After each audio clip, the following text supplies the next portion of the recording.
What's up, everyone? Welcome back. Fantasy Endgame, talking fantasy football as always. Going to help you with your questions, start, sit, trade, waiver wire, whatever you got. We're going to help you with it because it's going to be waiver wire night for a lot of you. Got to set those claims right now. Yeah, I don't know. Just kind of a slow day. Otherwise, nothing much going on, right? It's the Tuesday. Yeah. Pretty standard Tuesday. No news, right? Nothing. I didn't see anything. I haven't heard anything. No news. So I did see something. I don't know, something about a trade. Is this for Davante? How do you say that? Davante Adams? Is that who it is? Okay, I think so. Oh yeah, that's right. Some wide receiver, I guess. All right. I guess let's talk Davante Adams. He got his wish. I guess Aaron Rodgers got his wish, even though he pretends he's like, "Well, I didn't even know who Davante Adams wanted to get traded." Like, okay, yeah. So there we go. Davante Adams is a Jet. Now, a lot of people are going to, I think, do one of two things. Number one, assume Davante Adams to the moon because he's got Aaron Rodgers, and then also. These are the gut overreactions I'm just expecting. Garrett Wilson, you can drop him now. He's worthless.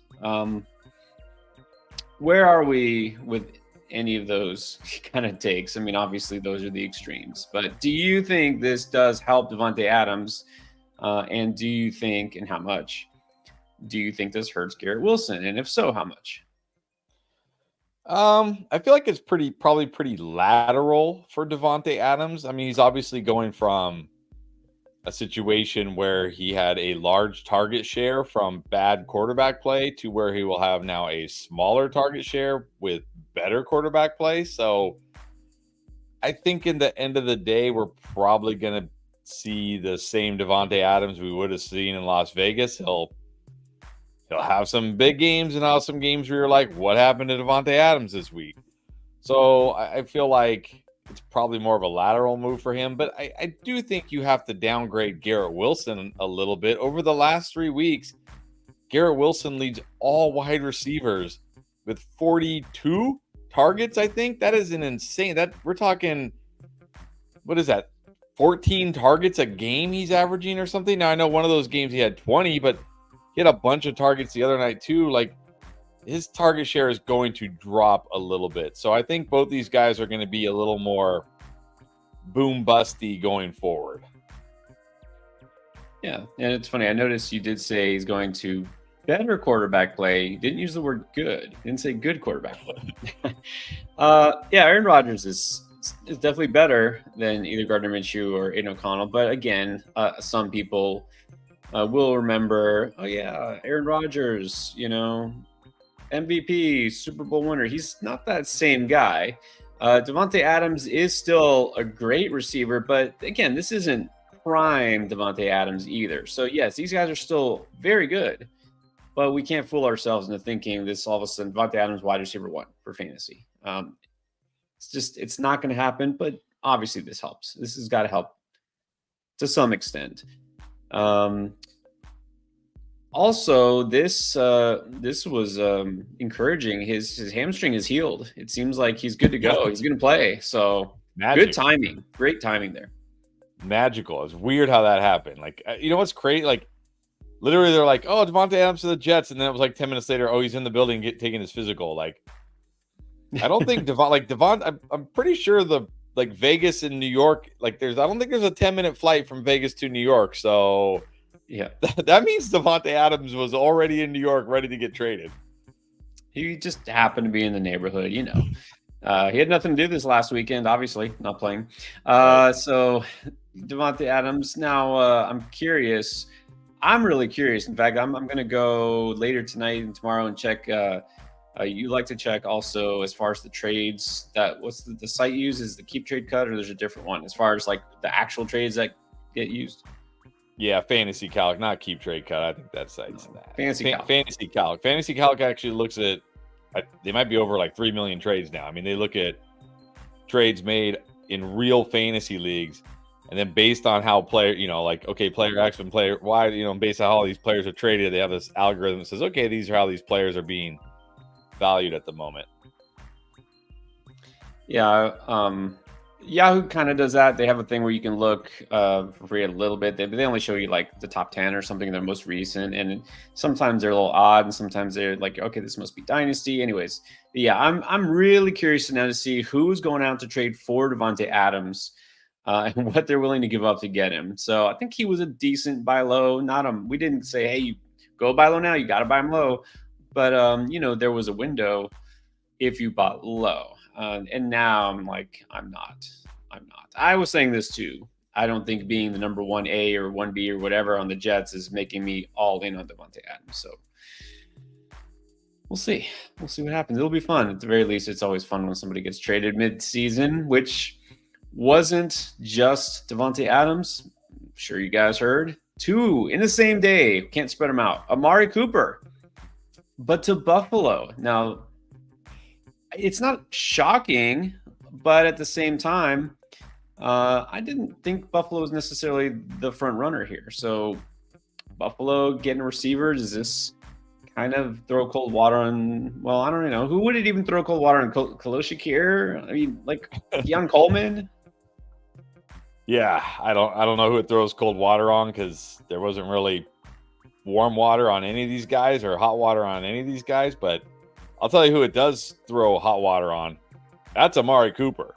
If you've been struggling with Amari Cooper, I mean, you got to be like, right? Because it's like, oh my gosh, no more.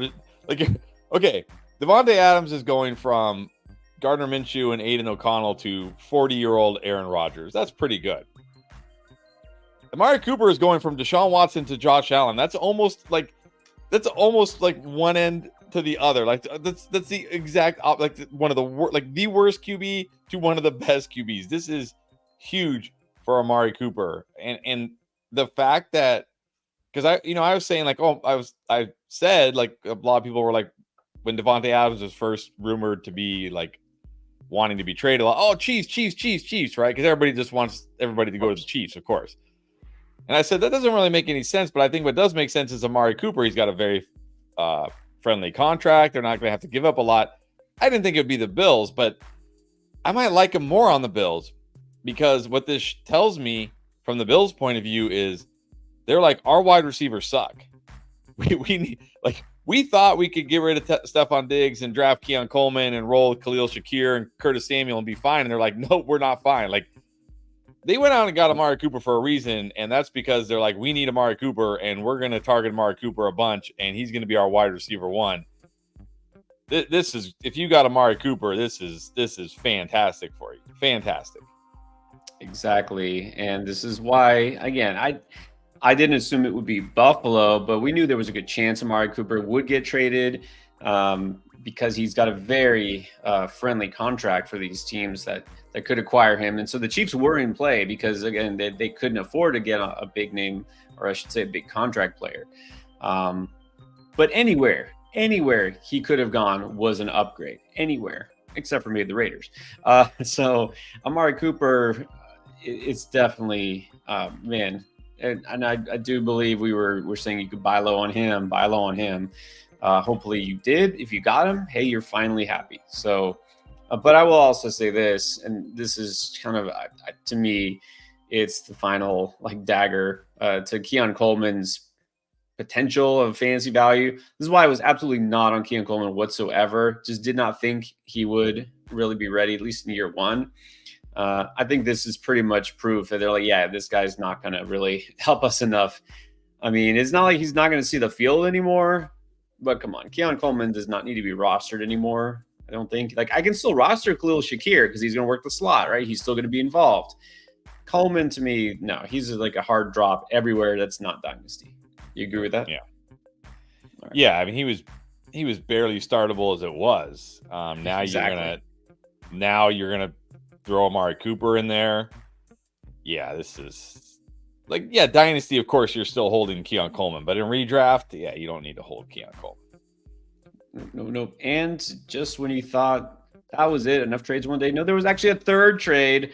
Not nearly as exciting, but I got to mention Cam Akers, not with the Texans anymore. And in fact, he's going back to the Vikings, which seems a little odd because they just got Aaron Jones and Ty Chandler's the backup there. And I guess this is just a depth move for them. But I think to me, this does kind of mean that, of course, Joe Mixon is back. I mean, obviously, that's what it means. Joe Mixon is healthy. But Dameon Pierce also did return, and I guess he is the RB2 now. I don't know. Do you think they looked at that touchdown run last week? They're like, all right, we don't need you anymore, Cam. I mean, yeah, I Why think now? Yeah, I don't know. This is definitely a strange one. It's weird that like the Vikings are taking him back, but yeah, I'm guessing I don't know. Maybe the Vikings are a little nervous about Aaron Jones. Maybe they think he might be some time away from playing and they need some depth. I'm not sure, but yeah, definitely not to the level of the first two trades we saw today. No, and I don't think anybody really needed Cam Akers in the roster right now. That's the only thing you got to wonder. Does this mean something in terms of their confidence or lack of in Aaron Jones? But we'll see what happens. All right, that's a lot to digest. Just for one day. We're going to keep talking about the fantasy fallout here, the impact, because there's always a domino effect. Not just the players who got moved, but the quarterback. How does it affect them? The other receivers on the roster on both sides. The team that gave away their number one receiver, the team that's getting one. But we'll get into that when we do our questions and our future videos. We definitely will break it down the rest of this week. Let's get to your questions. That's why we're here. So I know you guys definitely have them. We're going to answer early starts it, waiver wire, because, again, this is the time where you can set those waiver wire claims, everything you got, throw it at us. We'll be here. Before you do put your super chats up, if you want to guarantee you get your question answered or just any chat, also get your pick'ems in. I'm going to have to remind you, again, if you haven't signed up for Underdog, do it now because it is Boostober. It will continue to be Boostober until after Halloween. That's how that works. Right now, if you sign up for Underdog, you get a free pick. It is Bo Nix, just getting 1 yard. That's right. Bo Nix makes the cut here because it's usually a quarterback, and I guess the other quarterback is Spencer Rattler. So Bo Nix just gets 1 yard. That's all he needs. Take the higher on this, and you get that freebie, and then you combine it with any other pick. In our videos, we tell you picks we like. And you can win your very first time doing a pick'em on Underdog. But you have to make sure that when you sign up, you use code ENDGAME. If you haven't tried it, again, looking for a promo code to use, here it is. ENDGAME gets you that freebie plus up to $1,000 of bonus cash in your account with your first deposit. They will do a 50% deposit match all the way up to that amount. So good timing to do it now. Plus those profit boost tokens I already mentioned. And if you have questions after the stream tomorrow morning, but we just can't wait for us to go live on the stream, we got an app. It's called Draft Lane. So use this app. It is completely free to download, App Store, Play Store. Just search Draft Lane and there it is. And then you can ask your questions on the app just like you would here. So we'll get to all those questions. Well, let's get to these questions first. The real Superman.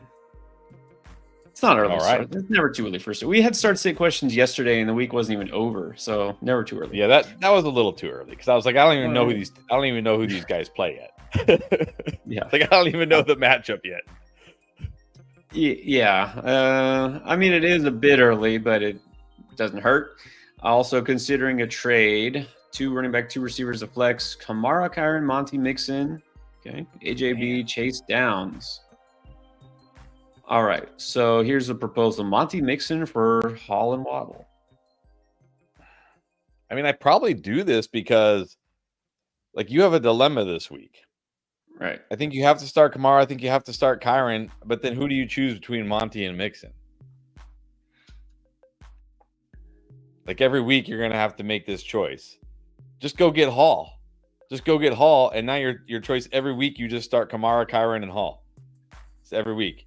You just roll those 3 studs out and just wreck your league with those 3 running backs. And look, yeah, right now Waddle isn't going to be great, but you have Josh Downs as well. And when Tua comes back, Waddle will get better. I think you got to take this deal. I think you got it. Yeah, I would definitely take this. In your situation, I mean, having 4 really good running backs is a good thing, but Yeah, Downs is actually, I think Downs could be a wide receiver 3, but he's saying later his bench is basically full of bench types. I think, Okay. yeah, and why have a 4th stud running back that you can't play instead of getting a better 3rd receiver? So, yeah. And then look, Breece Hall is an upgrade over each of these running backs. And then Waddle, this is a great time to buy low. So you're onto something real, Superman. All right, let's just get right to a Garrett Wilson question. Shane Sylvia, rest of the season, knowing what we know now, Garrett Wilson or BTJ? I still got to go Garrett Wilson here. I don't think Garrett Wilson is going to completely fall off the map or anything. And, we've seen Brian Thomas Jr. He's been good, but he's also a rookie. He's volatile. He's also competing with multiple good at least a couple other good pass catchers in Gabe Davis. So it's not like he doesn't have any competition either. I still got to go Garrett Wilson here rest of the season. Yeah, gonna go Garrett Wilson because again, it's not like he's gonna fall off the map or anything like that. Like he said, Garrett Wilson's got Aaron Rodgers. That's good enough quarterback play for now. Still good. Right? He's good, right? I don't know how I would describe T-Law as far as quarterback play. Not as good. So I'm gonna go with the guy who I think is the talent-wise, whatever. I mean, these guys are both mega talented, ridiculous. I'm just gonna go with a better situation. What is up, Python? Yeah, you've been MIA. What's up with that? So maybe see this correlation here, or is it causation? Not being on the stream, losing. Let's reverse it. All right. So this is it. This is the trick. This is a thing for those who have no idea what's going on here. When Python asks us to make predictions for the top 3 quarterbacks in yardage, just passing yardage, I don't know why, then it results in a win for him. So let's do it. Still trying to figure out what the connection is there, but it works. So don't mess with it. So just yardage. I'm going to say passing yardage. I'm going to say Geno Smith. Really? He's leading the league in passing yards. He puts up a ton of passing yards every week. And they're on the road against the Falcons. The Falcons could definitely force him to throw the ball a ton again this game. I'm going to go Geno Smith.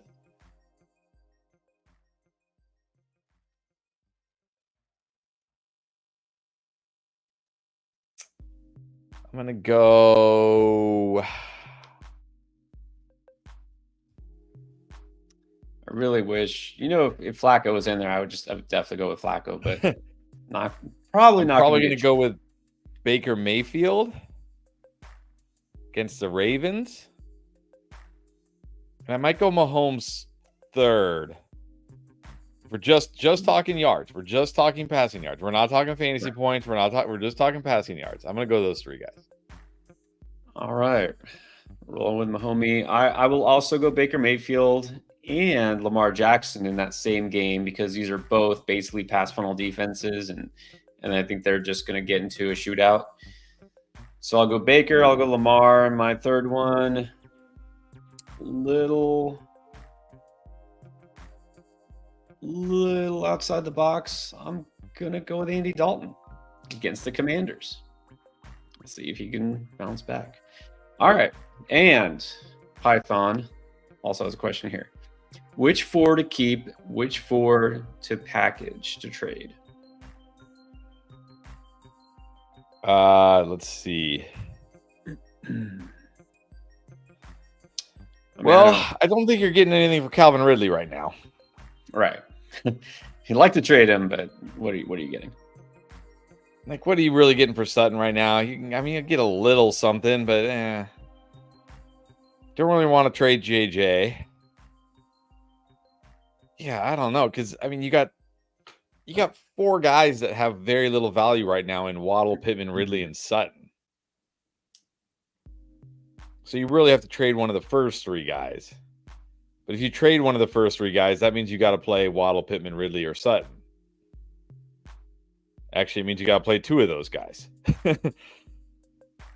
And I don't know if I want to play 2 of those guys. I mean, I know I don't want to play Ridley. That's like, I'm just going to tell you right now, any start-sit question that has Ridley in it, I'm just going to ignore that name. He does not. Like, no.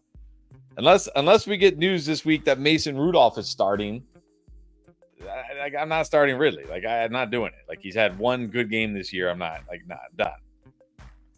So I don't really want to trade JJ, Deontay, or Devonta Smith because then you have to roll. Like I said, you have to roll with 2 of Waddle, Pittman, Ridley, or Sutton. It's not fun. And you can't really trade Waddle, Pittman, Ridley, or Sutton right now. Or I mean, you can, but what are you really getting? You're getting like very little back. So maybe wait here and hope Pittman, because he did score a touchdown last week and he was pretty good the 2 weeks before. So maybe if Pittman has a nice game this week with Anthony Richardson, maybe his value will go up and you can look to trade him. But you're not going to get a stud for Michael Pittman. No, that's the trick. You're looking for a clear upgrade. Yeah, I'll just say this point blank, I'm not trading JJ. Just not, because there's no way to trade him and upgrade, because you can't upgrade from the best receiver that there is. Even if you give me a running back, I would just take JJ. So 0 chance I'm trading JJ for anything. Deontay, I'm probably just going to hold.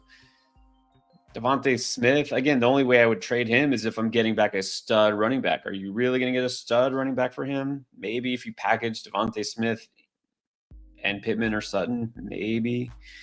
And then Waddle is a buy low, not a sell. So yeah, if Pittman plus Sutton can get you something that helps your team, okay, fine. That's probably it. Now this I feel different about. Juice. If you could trade Chase Brown for Amari Cooper, you do it, right? Yeah. I think just give me Amari Cooper now. Look, maybe he'll bust on the Bills, but man, you got to take that chance. Yeah, I definitely would do this. All right, other John needs a Goddard replacement. Let's talk backup tight ends here. How quickly things have devolved. No. Noah Fant, Taysom Hill. Is Taysom Hill even playing? I'm not sure. I think he was limited today. All right. Parkinson. Is it JT Sanders? I think that's Jatavion Sanders. Wow. Okay. And Grant Calcaterra. This is without a doubt. Wow. No doubt about it.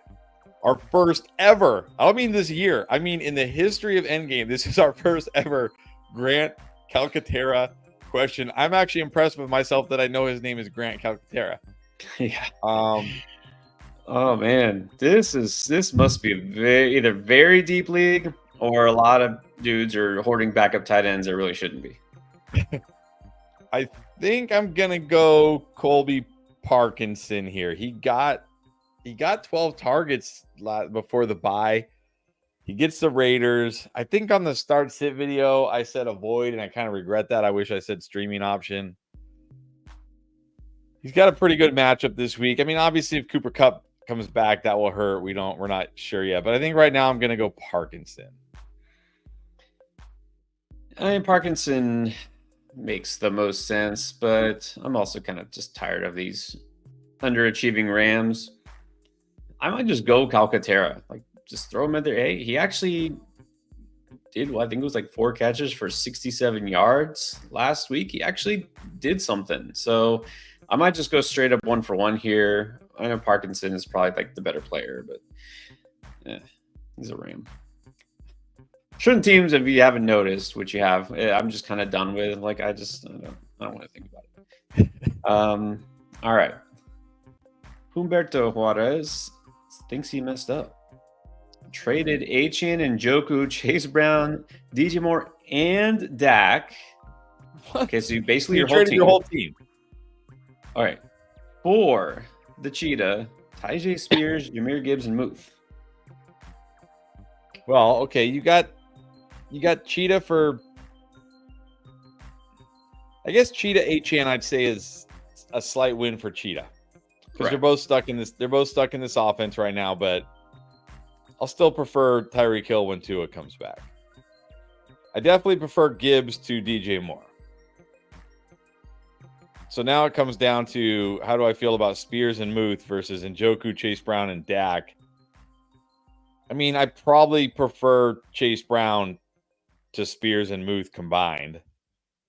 In fact, I know I do. Yeah. I mean, this is a crazy trade. You literally traded half your team. Almost half your team. Yep. I probably prefer the A-Chan side, but I don't think it's terrible. At least you got Cheetah and Gibbs. Out of it. Yeah. I'll just like Muth and Njoku, whatever. They're just tight ends who you start because you have nothing better. So I'm just gonna say that's a wash. Spears, Chase Brown. I'll prefer Chase Brown, but it's not like Chase Brown is weekly. You have to start him. Like he's not quite RB2 territory yet. He could be, but not yet. So as long as you don't have to now start Tyjae Spears every single week, okay, then I'm gonna say that's not a big deal. So you got Tyreek Hill and Gibbs for HN, DJ Moore. I think that's a win. And again, I'm assuming that Dak was your backup quarterback and you have somebody pretty good, and that you're not now all of a sudden having to stream, Daniel Jones or something. So I mean, after what Dak did last week, might not even be a bad idea. Well, there you go. Get rid of that bad mojo from the Cowboys. All right. Python with another one was just offered, and I say just, even though this was like an hour ago. Marvin Harrison Jr. and Bigsby for Davante Smith and Waddle.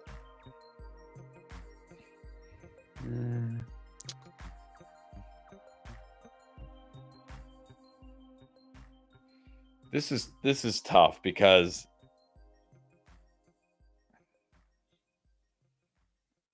Bigsby's a wild card here for me. If Bigsby is going to be the RB1 for many weeks and maybe the rest of the year, then I might take the Harrison Bigsby side. But if he's going to continue to just be a guy who splits carries with Travis Etienne, then I'm taking the Smith Waddle side. So because I don't know, I probably would just take the Smith Waddle side and not risk it. I think I would prefer the Smith Waddle side either way. Some people, and I think it's a little bit overstated that Tank Bigsby wasn't involved in passing downs. Ernest Johnson was. It doesn't mean Tank will never catch a pass ever again, right? This is just how that game went. And they didn't have Tank prepared to be in that role because they didn't prepare for Travis Etienne getting hurt.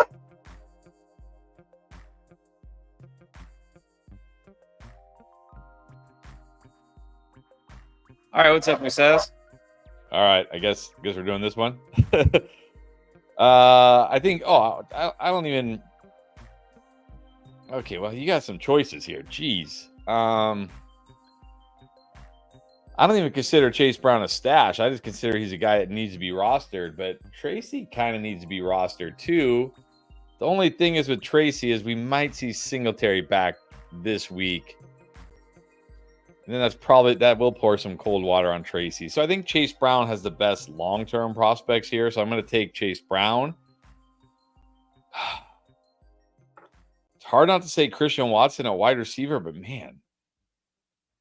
And I'm not just like trying to chase, what Demario Douglas did last week. Like Demario Douglas has clearly been the wide receiver one in New England. It's just that with Jacoby Brissett, that passing game was horrific. Drake May wasn't perfect. He certainly made plenty of mistakes, but he looked good enough, and you got to think he's only going to get better. Man, it's a toss-up between Watson and Douglas, but I might actually go Douglas and Chase Brown. All right. I'm definitely going Chase Brown for the running backs. I'll say look at a 10-teamer. You can take a little bit more risk, go for the higher ceiling. So I would lean Watson in this case, but Douglas is certainly a strong ad too. So it'll be close. I mean, Douglas will be more consistent. Watson will have a little bit more spike to his spike weeks. You know what I mean? So either one is a good choice. All right, Vinny is in first place in that 16-teamer. That's nice. No small feat. All right, so he's got a stream quarterback here. Stafford, Lawrence, Huntley, or O'Connell. Well, it's not the last two. It's definitely not the last two. I think I'm gonna go Stafford against the Rams over T-Law against the Patriots. Yeah, With or without Cup, I think I might go Stafford. it can't be the last two. That's what I would do as well. Somebody earlier on Draft Lane had a QB streaming question. There were more options. There were several. And I said Stafford if Cup comes back. But with these choices, I'm going to say Stafford either way. All right, KJ Sticks. One spot to add. Need RB help. Ray Davis, Ty Chandler, Madison, Sean Tucker. Interesting. Or Tyler Algier. I think the priority's got to be Ray Davis because, again, James Cook dealing with that toe injury. There's no guarantee he plays this week. And we saw if he doesn't play, I mean, it's all Ray Davis. That the Ty Johnson, he did. He had like the first carry for 12 yards, and then it was like, all right, thanks for your service. Did not happen. Be Ray Davis number one, and then I would do Madison number two because, I mean, at least he's like, for whatever it's worth, he's the lead back for the Raiders, and he does get the Rams this week. Yeah, and I just kind of feel bad. Apologies to anyone last night who asked for RB desperation help. Yeah. Did not nail that one. Braylon Allen did absolutely nothing. And so did Ty Johnson. It's all Ray Davis. Who knows? All Ray Davis. So, yeah, Ray Davis. Nathaniel Hackett just really had a thing for Braylon Allen. Yeah. Because apparently. So, yeah, I agree with all that. Cody Greenwood regrets trading away Cooper, but you got Brees out of it. I think it's you can't be too upset about that. No, you're good. You're still going to come out ahead there. Any swaps with this lineup? Got Kyron, Brees, Sun God, Godwin, Kelsey, Evans, Monty, Cook on the bench, HN on the bench, Deontay on the bench. But no, I mean, you got good players on the bench, but you also have really good players in your lineup. I think you got to roll with what you got. And this is a week I do want both Bucks receivers in my lineup because they get that Baltimore horrible pass defense. You know, last week I was all Godwin, no Evans. No, this week start them both. Right. Next up, let's see. Let's go to short season. Yeah, well, Etienne has sucked and now he's hurt. Still trying to get a stud running back to go with Walker. Have Wilson. I'm worried about, do I trade Wilson and Etienne? I mean, you can, but really, what's Etienne's value right now? I mean, everybody knows Etienne sucks and everybody knows he's hurt. Like, what are you really getting? Like, what is Etienne really getting you? Now, Garrett Wilson could still have some value, but obviously everybody knows Adams is there now, so I don't know. I mean, you could try to buy low on a Josh Jacobs, a Devon Achane, maybe a James Conner coming off a bad game, maybe a Brian Robinson coming off a game where he didn't play. You could try to buy low on those guys. Like, I don't think you're going to trade Garrett Wilson and Travis Etienne and get like Kenneth Walker, JT. Maybe you could get James Cook, but I doubt it. I doubt you could get Mixon either. So that's what I thought with Cook missing and Ray Davis looking good. This might be a good time to buy on James Cook because everybody like, oh, he's losing his job. Yeah, I mean, I hate to say this, but last week was the perfect time to trade Garrett Wilson and Travis Etienne, but everybody knows Etienne's hurt now. So try, but you're going to have to definitely buy low on somebody. All right, Stephen Cotto wants to talk about the Adams shenanigans. Got offered Adams for Mason and BTJ. I wouldn't take that. Nah, just keep Mason and Brian Thomas Jr. I'm fine trading Mason right now. Yeah. But I don't even know if Adams is going to be better than Brian Thomas Jr. rest of the season, honestly. Maybe a little bit, but. Right. That's exactly it. I think this is a good time to trade Mason. Again, if you can, would have been a good time to trade him a week or two ago. But I'm just not trading for Davante Adams right now. Because even if the person who has Davante Adams doesn't believe that he's going to all of a sudden go off and be wide receiver one with Aaron Rodgers, and he's going to think that you think that if you're trying to trade for Davante Adams, right? The market value, if you want to call it that, has just gone up, right? Even if his actual real fantasy value doesn't go up, the perceived value, the market value, whatever you want to call it, it's gone up, right? Same thing with Amari Cooper. There is no buy low anymore. It's like that's over with. All right, Paul Ski. In a league where we can roster only 4 wide receivers, why? Why does this exist? What? I don't know. I don't know. I guess leagues want very active waiver wires or something, but no, I'm not dropping downs for Juju. Give me downs. No, yeah, downs over Juju. You could probably honestly drop JSN in this league. In a league where you can only roster 4 wide receivers, I doubt anybody's running out to pick up JSN. Yeah, that's a good point. And again, I really would just love to see Joe Flacco in there, but still, Anthony Richards is not going to kill Downs' value. Like, he will still get targeted. So. All right, NTY, what's up?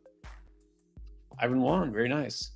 Nice. Okay, so we have to sit 2 of these running backs, Pollard, Mason, Connor, Mostert, Cook, assuming Cook plays. I'm going to sit Mostert for sure out of this group.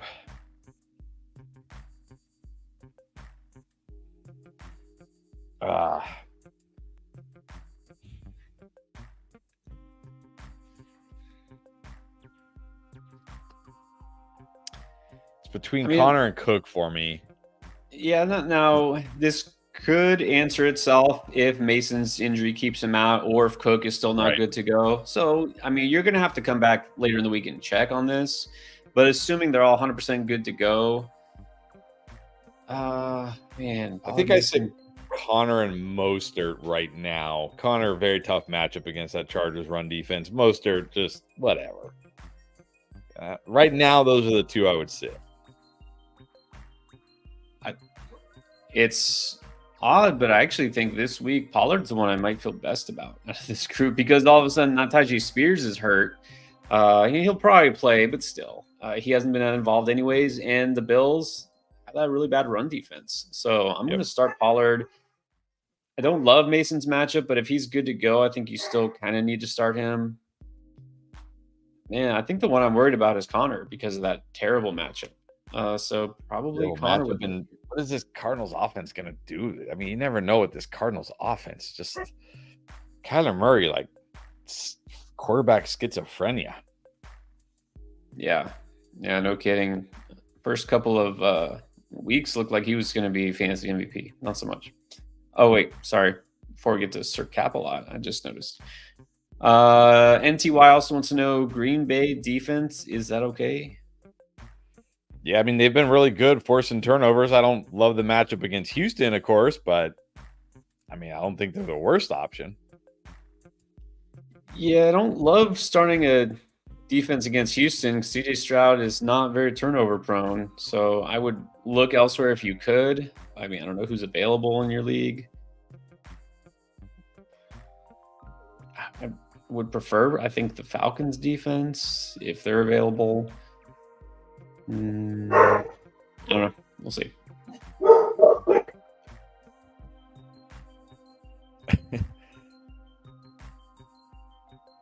Nobody can hear you because you're muted, but that's okay because the dogs are barking. I don't think you can drop Bucky Irving for Ray Davis.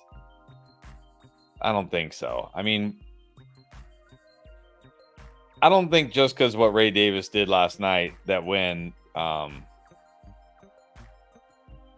James Cook comes back, he's going to have the role that Bucky Irving has in Tampa Bay. Remember, Bucky Irving was pretty much the 1A in Tampa Bay before Rachaad White got hurt. So I think I still prefer Bucky here. I think some people are going to worry about Bucky despite what he did and how good he looked because of Sean Tucker. And I think that's a mistake. I'm not dropping Bucky. No, it's not dropping Bucky. Congrats on the 200 fantasy points. That's pretty impressive. And Bucky helped you get there, didn't he? Had a pretty good week. All right, so now back to Sir Cap-a-Lot. Shakir for Amari. Win? Yeah, that's a huge win. It's a huge win. I don't know if this is before or after the trade, but that's a huge win. Yeah, saying he just traded. I'm assuming he did it after the actual trade. Yeah, I mean, look, who's going to be the number one target there? I think it's probably going to be Amari Cooper. Matthew Kircher. Garrett Wilson owner. Should you expect less? I mean, yeah, you probably got to expect a little less. You probably do. Like, again, 42 targets over the last 3 games. Even if you take out that 20 target game, you're talking about 22 targets over the last 2 of the last 3 games. Like, it's gonna go down. It's gonna go down. Like, but at the same time, he's not like completely gonna be worthless. He'll still be good. He'll still have value. Like, hey, I mean, if you can sell high on him, do it. But I don't think you can sell high on him anymore. I think that window has passed. Yeah, and then when you say is it worth having him on a roster, I really assume, I hope you mean trade, not drop. But you can trade him, but I don't feel like you have to run out and deal him. He's still going to be fine. Expectations, yeah, that's a different matter. Don't expect what you saw the last 2 weeks. That's for sure. Mm-hmm. It's going to be somewhere in between. It's not going to be as bad as it was the very first couple of weeks. It's not going to be as good as it was the last couple of weeks. It's just going to be like kind of normal. All right, now we didn't talk about this. This is newsworthy too. Kind of got buried with all the trade talk, but the Steelers have had enough of Justin Fields running in touchdowns, enough winning games. Okay, like that, I know it was they had lost a couple, and then they won, and it was the Raiders. Okay, fine, but are you surprised that Russ now is getting the start? I am, because I mean, like you said, they're 4-2. They're winning. I know Justin Fields. You and I were talking about this a little bit this morning. I know if you started Justin Fields this week, congratulations. You got bailed out. I'm not even joking. You got bailed out by a terrible roughing the passer call, because right at the end of the first half, they were like inside the 10 or the 15, and he threw just one of the worst interceptions I've ever seen. Like, he just threw it right to the linebacker. But they called roughing the passer, and then he ended up running in a touchdown. But I really was thinking at the time after that interception, I'm like, there it goes. We're going to see Russell Wilson in the second half, guaranteed. Guaranteed we're seeing Russell Wilson in the second half now. Got bailed out by the roughing the passer, scored, and then, of course, they went on to win. So I am surprised, because it's like they're winning. They're winning, but I don't know. I mean, look, Fields he's been fine. They're winning, but it's not because of Fields. I don't know if they're going to win because of Russ either. But yeah, I definitely was surprised by this. I actually mentioned this before, and I did not expect the Steelers to do great offensively, and they were not great, but I mean, Najee was good, whatever. But Justin Fields really wasn't that good. Just fantasy-wise, it looked like he was good, partly because of that. But I'm not surprised Russ is getting the start. It seems like this was their plan all along. But here's the real question. Pickens. Is this good for him? I don't know. I really don't know. I don't. Yeah, I honestly barely even care. Like, I'm so tired. Pickens as a rookie is going to be better than Deontay. Pickens in year 2, this is the year for Pickens. Pickens in year 3, Deontay's gone. This is the year. I'm done. Show me something, Pickens. Show me. Even last week at the end of the game, when they all they needed to do was like run the clock out. They were trying to force feed him a touchdown. He still couldn't even catch a touchdown. Yeah, I'm like, whatever, Pickens, whatever. So this is your dead to me offense. Like, for me, like the Rams receivers, like I don't even care anymore. And for you, it's George Pickens. Everyone's got that player. You're just tired of even having to think about. You just want them to go away. Tired of like all the this is it for George. This is it for George. How many times is it going to be it for George Pickens? Like, how many chances does this guy get? Maybe Russ will be it, but until I see it, I'm like, I don't even want to think about George Pickens. I agree. All right, we'll see. Honestly, there is no answer to this. We have no idea what Russell Wilson in a Steelers uniform actually playing during the regular season is going to look like yet. So let's see. Just remember who's still there. Art Smith. BJ Money got offered JT and Baker for Lamar and Jacobs. think I just keep JT and Baker at this point. I mean, I know we still don't know when JT will be back, but hopefully this week or next week when he gets back. Plus, you have a Colts icon. Oh wait, you got offered JT and Baker. Okay, that makes sense. I was gonna say you have a Colts icon. How can you trade away JT? But you got offered JT and Baker. Yeah. I thought it was the other way. Got offered JT. Yeah, I would take it then. Yeah, take it. Plus, you're a Colts fan, obviously. So take it. JT should be back another week or two, I think, at the most. I'm not ready to say Baker Mayfield is equivalent to Lamar Jackson. I know fantasy-wise he's been just as good, but look, come on. It's fine, though. You can start Baker and you'll be totally fine.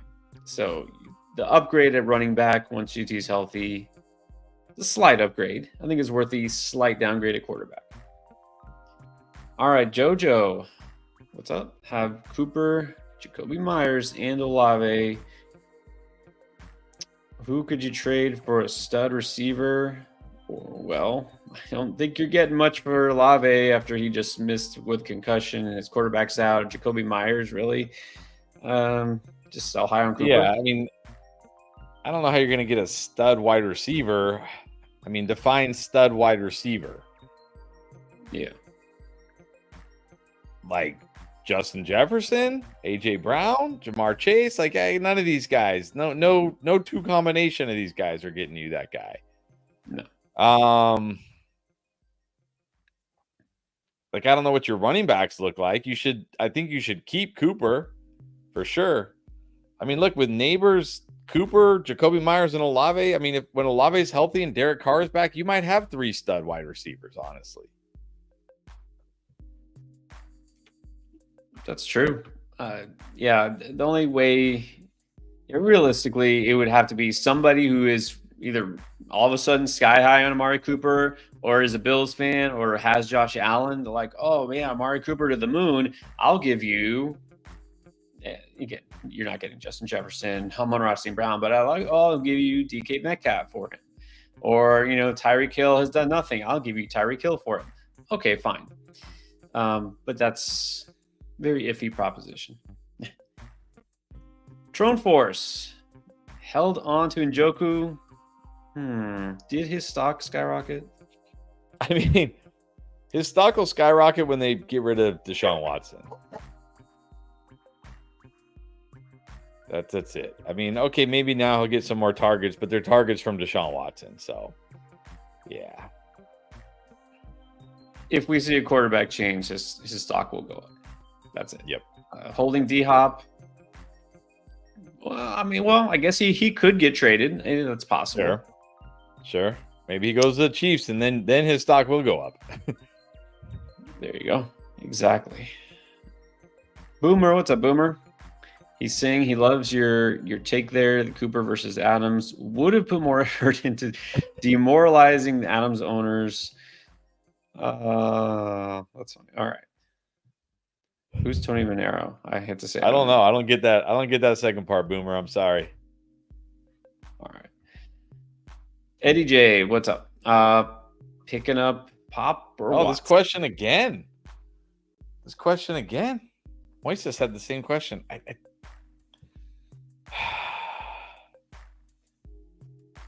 think I'm going to go Pop. I know Watson has more upside. He's got Jordan Love. Maybe I should go Watson, but man, I think Pop could be good with Drake May. I might go Pop.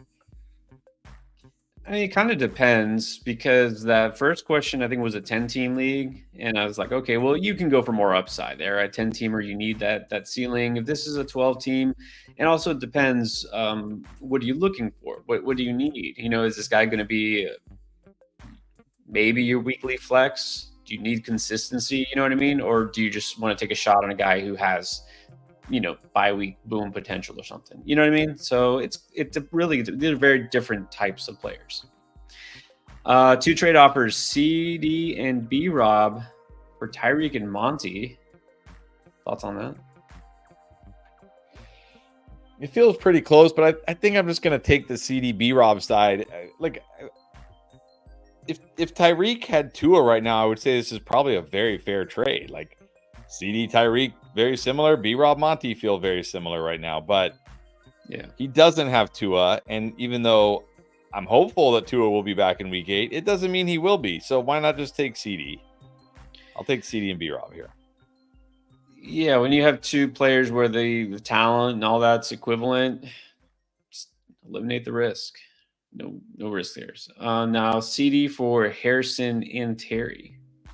This is standard, by the way. Just notice standard league. So that actually clarifies my decision from earlier. It's a standard league. I'm going to go Watson over Pop. Yeah, in standard league, probably will go Watson over Pop too. The second trade, I mean, it's okay, but I just don't see the need for it. I know CD hasn't been great yet, but he will be. Like, I just don't see the need for Harrison and Terry. I'd probably just hold CD. Yeah, exactly. It doesn't help you unless you're thin at receiver. You just need more, right? You need more quantity. Wesley Lights, is Etienne droppable? I don't think so. I'm not dropping Travis Etienne yet. I know it's frustrating. I know you want to, but I think it's too soon to drop him. Agree. Trade him if you can. It's probably too late now, but don't drop him. Michael Cazares, what about Singletary? We drop him based on how Tyrone Tracy has looked. I mean, yeah, if you can pick up Tank Dell, I'm going to drop Singletary for Tank Dell. Or maybe is that Tank Dell or Bigsby? Because you're talking about wide receivers here, so it made me think Tank Dell. Because you said had Jacoby Myers and Ladd McConkey, so I just assumed Tank Dell. That's what I thought. Maybe it's Tank Bigsby. I think I would do it for either Tank. I mean, I would definitely do it for Tank Dell. I guess for Tank Bigsby. Probably for Tank Bigsby too. Yeah. Yeah, I would. I would do this. Of course, we're going to assume that Singletary isn't a guy you're really relying on, which I really hope not. Sure, you can do this. This is interesting. Matthew Martinez, I think he's kind of implying like he's going to trade one. Which one? So if you have Brock Bowers and Evan Ingram, which one would you trade? I mean, I think you got to if you got to pick, you got to trade Evan Ingram. The problem is you're not going to get a lot for Evan Ingram. But man, do you really want to trade Brock Bowers right now? Like, I do not want to trade Brock Bowers. If I have Brock Bowers right now, I'm laughing at my league mates. I'm just laughing at him. I'm like, have fun with your tight end. I got Brock Bowers. You know what I mean? Like, I got Brock Bowers with no Davante Adams. Like, haha. Exactly. So if I'm going to trade one of these guys, it's going to be Ingram, but I don't know what you're really going to get for Ingram right now. You never know. Yeah, that's what's tricky about this. I mean, my first thought was, well, I know people are going to value Brock Bowers much higher. People were low on Ingram. Ingram's going to be solid. I would just keep Ingram and trade Bowers to try to get a stud receiver. Because you're probably not going to get nearly as much for Evan Ingram. But at the same time, it's like, well, then you're trading away Brock Bowers. And what if Evan Ingram gets hurt again? Then you're going to kick yourself. So only if you can get an absolute stud receiver, which who knows? Who knows? People do crazy things. All right, Joey and Coco, welcome back. Trade Zay Flowers for the Titans backfield. This feels fairly fair,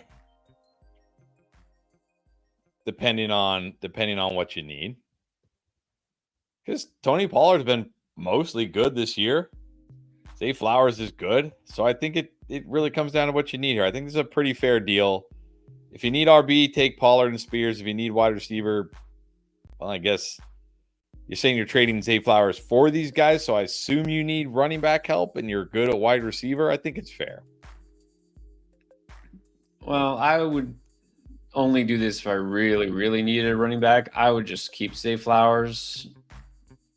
But I mean, I guess if you're really down bad at running back, you can. But man, Zay Flowers is looking so good. I really wouldn't want to trade him. So no, Thomas Danks, I think. 14 team PPR trade. Give BTJ and Bigsby for Barkley. Yeah, give me Barkley. Give me Barkley here for sure. Yeah. This is a good buy low on Barkley. Get rid of your Jags.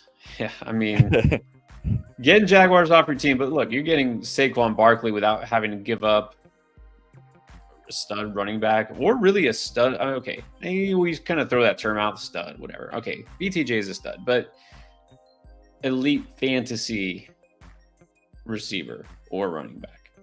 There you go. Barkley is. Those two aren't. Steven Cotto, PPR.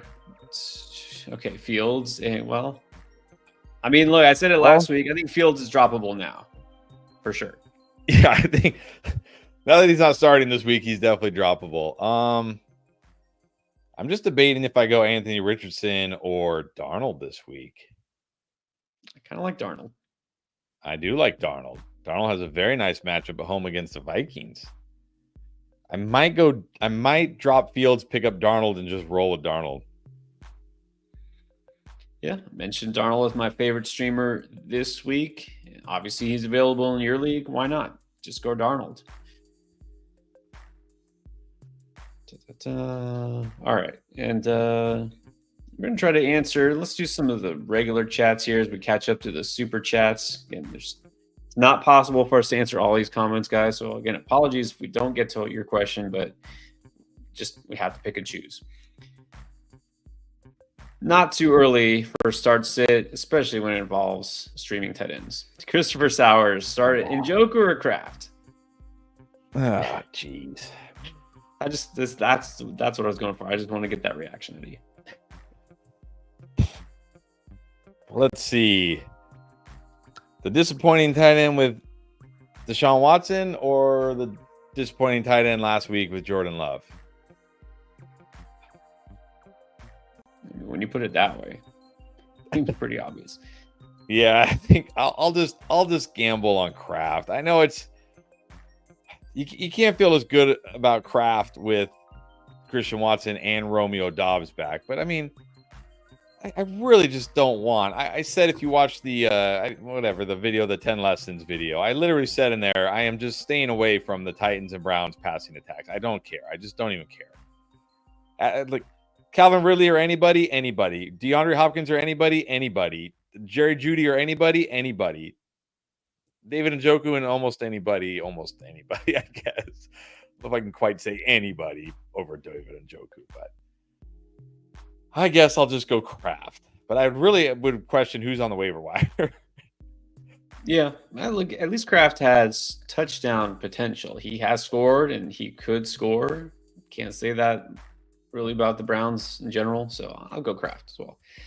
All right, Syrup Factory has to pick one Lions running back. Is it Monty or Gibbs? You know, this is a great question, Syrup Factory. So if you watch hopefully you watch our start sit videos. If you haven't, go watch it. By the way, everybody seems to enjoy the fact that we went back to game by game. And I hope you're all also enjoying the fact that we included the tiers as well. So now you get the best of both worlds. So hopefully we now have the best start sit video on YouTube. That has always been our goal. Yep. And you told us that our switch we made a couple weeks ago was not the best start sit video on YouTube. So we corrected ourselves. So appreciate that. But when we are doing the notes for that video,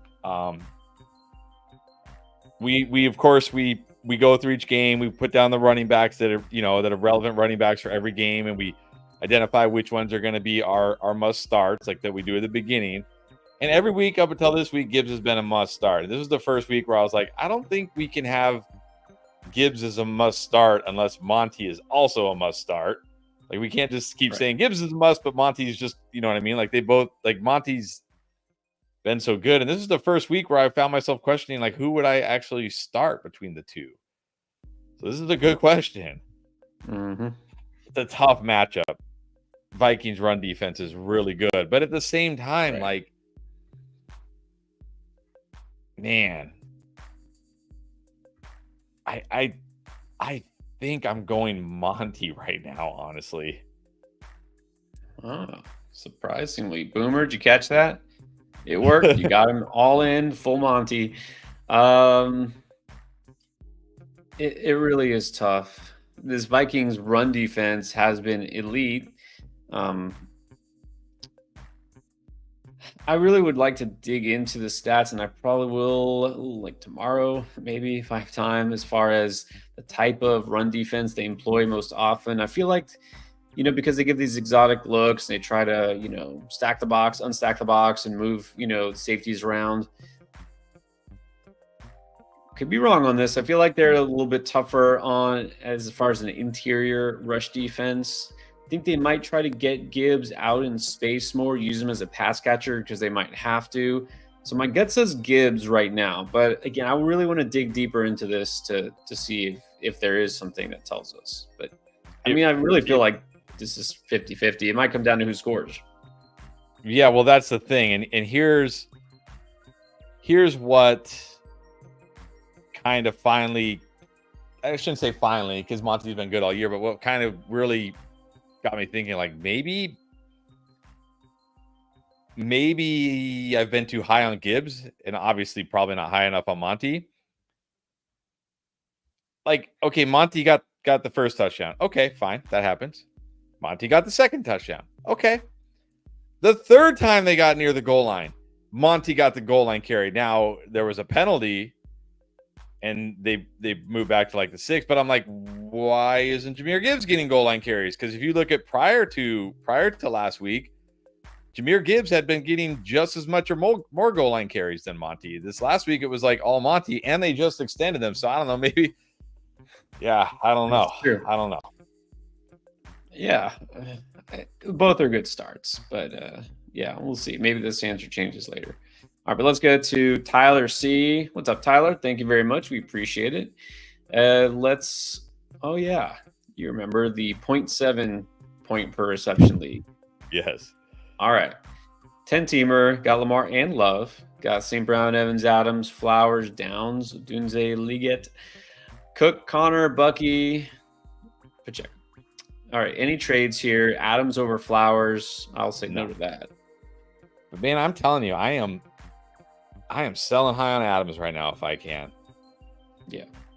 And I mean selling high. I don't mean like I'm trading Adams. Like, I'm not trading Davante Adams for, like, I don't know, J.K. Dobbins or somebody, who's fine. I mean, J.K. Dobbins is fine, but you know what I mean? Like somebody who's good, who's solid. I'm talking like I'm selling high. Like, I'm putting Davante Adams out there, and I'm asking for Kenneth Walker. Maybe JT, who's hurt right now. Maybe even a wide receiver like Mike Evans coming off a bad game. Maybe Nico Collins, if you are willing to wait a couple weeks for him to come back. Like, I'm selling high on Davante Adams right now. And if I can't, then I can't. But I'm trying. Yeah, why not? You got St. Brown, Evans, and Flowers. Kind of don't need Adams. And Downs is definitely startable, even in a 10-teamer. You could probably use a boost at running back just because Cook, he should come back and then be solid. Connor should be solid. Bucky, 10-teamer is startable, but it's just a little more risky here. So flip Adams, try to get a good running back. There you go. Let's get back to Thomas Danks. Sorry, hopefully I said that right. Thomas, 14-teamer. Mason for Debo or Garrett Wilson. Yeah, I think I would do this. I'm just debating which one. Yeah, I would do it for either. This is a great time. If you can trade Mason, period, for a good player, yes. I would do it for either. I don't know. I prefer Debo. I was gonna say I think I probably still prefer Garrett Wilson. I mean, either one. I would do it for either one. The thing is, I just think this 49ers offense, like Debo and Ayuk, are just going to be very frustrating. Like, okay, even if you look at Debo last week, Debo had a great game for fantasy, but he just had one huge touchdown. He did nothing outside of that huge touchdown. You know what I mean? Like, it wasn't like Debo got 10 targets and 8 catches last week. He had 3 catches for 102 yards and a touchdown. Like, how often is he going to have 3 catches for 100 yards? Like, probably never again this year. So I think it's just going to be frustrating with the Debo and Ayuk this year. Honestly, it might be frustrating with Garrett Wilson now with Adams, but I don't know. Maybe that's the frustration I want. That's a good way to put it. Is it a frustration you want or the one you don't want? Unlike George Pickens, the one you don't want. Yeah, but I think do it for either one. Lilish. My worst fantasy team this year by far is the team where I drafted all the guys I didn't even like. Because they were like values. They were because it was an end game draft, so you know what I mean? So everybody listens to you all off season. They've heard all your videos.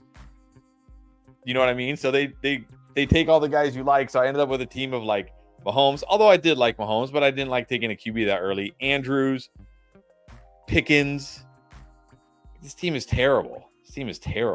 Like, why did I draft these guys? Anyways. Lesson learned. Lilish is 3-3. Trade Cooper for J.K. Dobbins. I think I'm holding Cooper. I know it's risky. But it's the thing with Cooper. It's not like Cooper is dust.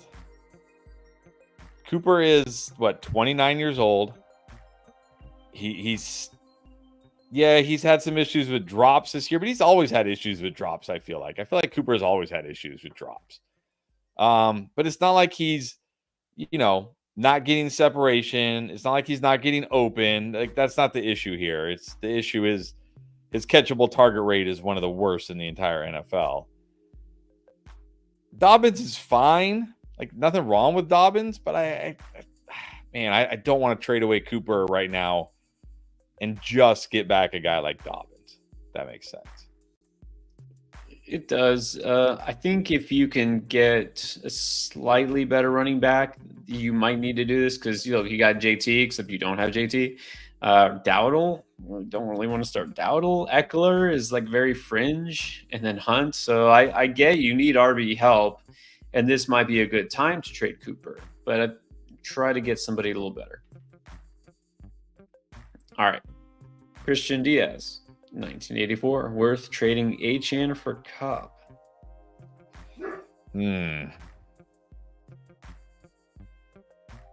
Risk on both sides.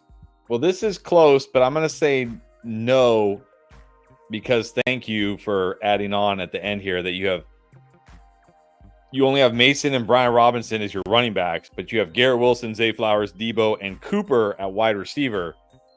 If you trade away Achane, you're just going to roll with Mason and Brian Robinson all year. First of all, Brian Robinson, let's hope he's back this week, but he's dealing with a knee injury. We don't know. And Mason, like, we're still projecting early November, mid-November CMC back. Like, I think you need Achane more than you need Cup. Like, this team needs Achane. So if it was reversed where you needed Cup more than Achane, I'd say go for Cup. But I think this team needs Achane more than it needs Cup. Yeah, once again, I guess I just need to just get in the habit of completely reading every word before I even pose the question. It's at the very end, it says non-PPR. Yeah, I think you'd rather have Achane. So that too, yeah. I didn't even see that, honestly. Yeah, that matters. Yeah, no. So don't do this. This is the Ilson Hodge. Is that what it is? Sure. I think so. The Ilson Hodge. All right. Mixon Odunze for Evans McConkey. Then maybe a separate one, Mixon for Cooper. Oh, this is tough. I think the first one is, again, I'm going to say the first one is fair based on what your team needs. Now, I'm assuming if you're trading away Mixon, again, though, I don't even know. Like, I don't know which side you're getting here, but like, I think Mixon Evans is fair. Odunze McConkey probably also fair, honestly. So it comes down to what do you need? Like, if Mixon, like we saw that team earlier where like Mixon was their RB4, like because they were so stacked at running back. Like, okay, maybe then it makes sense to go get Evans because maybe you're maybe you drafted very running back heavy, or maybe you have some wide receiver injuries like Rashee Rice or whatever, like Puka. then maybe it makes sense to go get Evans. But if you need Mixon, like if Mixon's your RB2 and now your RB2 is going to be, I don't know, Jerome Ford, guys like that, like Zach Moss, like, no, just keep mixing. And same with the second trade. I mean, I would say right now, I still prefer Mixon to Cooper because as excited as I am for Cooper on the Bills, it's not a sure thing here. So.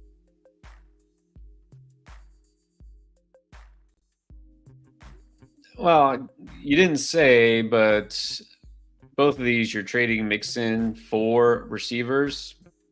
Guessing you need a receiver and or you're okay at running back. If that's the case, I like the first trade. I think this is good enough to get Evans for Mixon and then McConkey. So I think that's fine if it helps your team. Bronx Boy 73.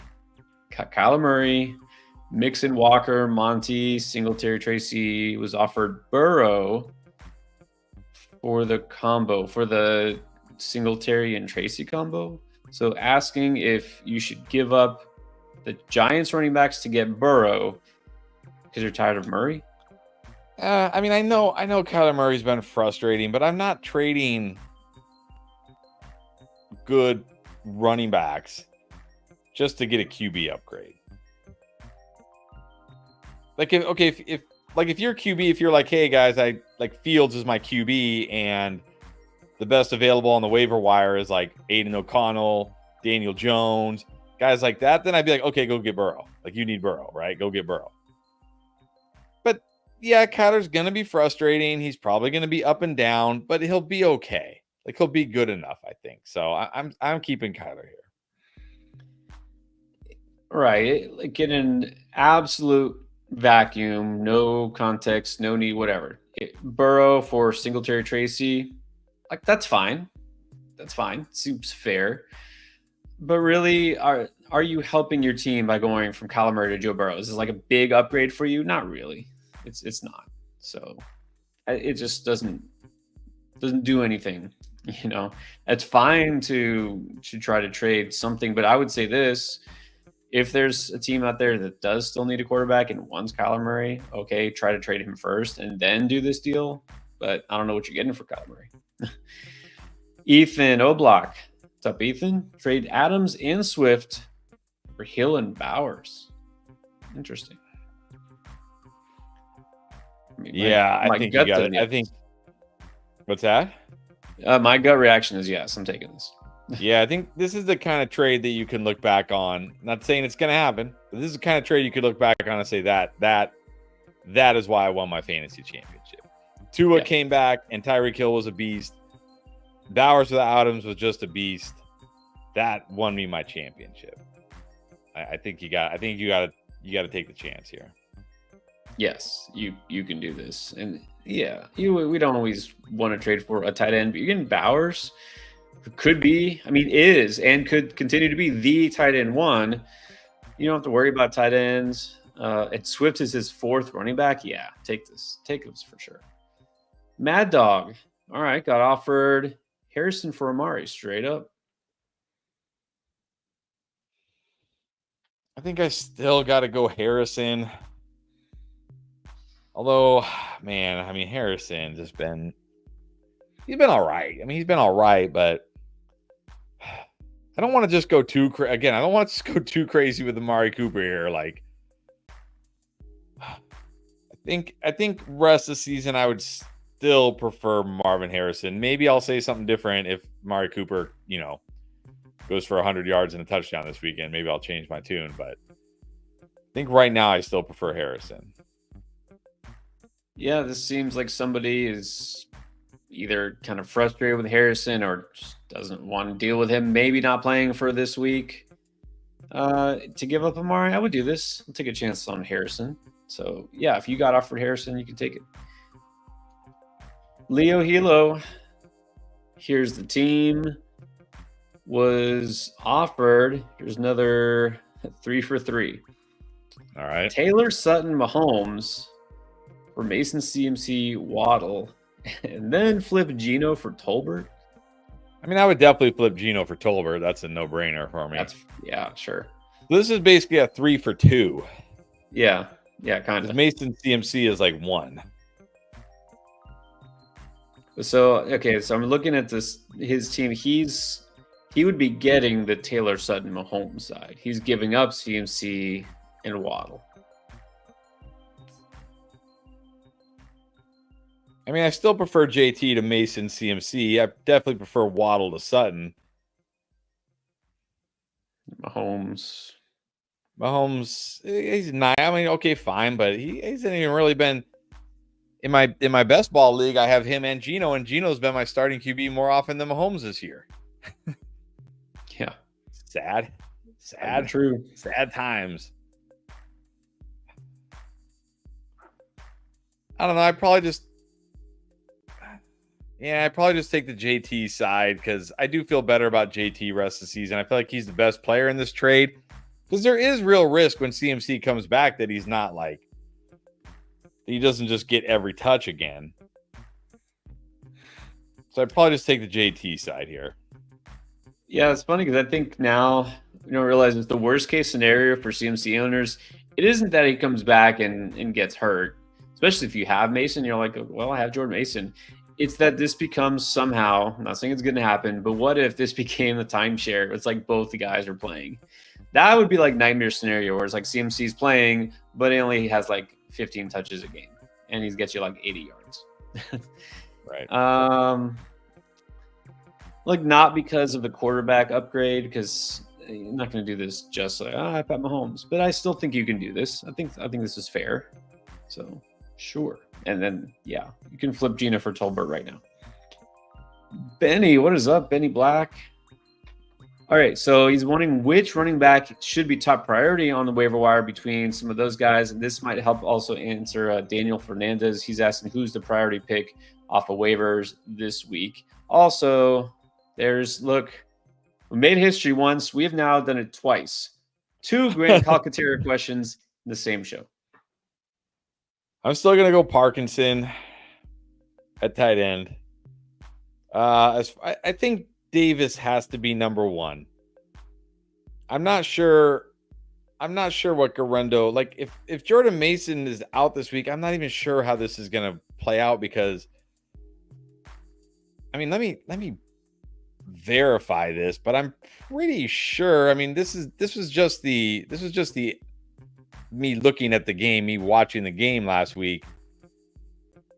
It felt like Patrick Taylor got much more work than Isaac Garendo last week. I mean, I'm pulling it up right now so I can make sure I'm not saying something totally incorrect here. So last week, Garendo got. Why is it not? Hold on. Sorry, guys. I had it for the whole season, not week 6. Okay, so Garendo got. Okay, okay. I guess Garendo got 10 carries to Taylor's 5. So I was wrong there.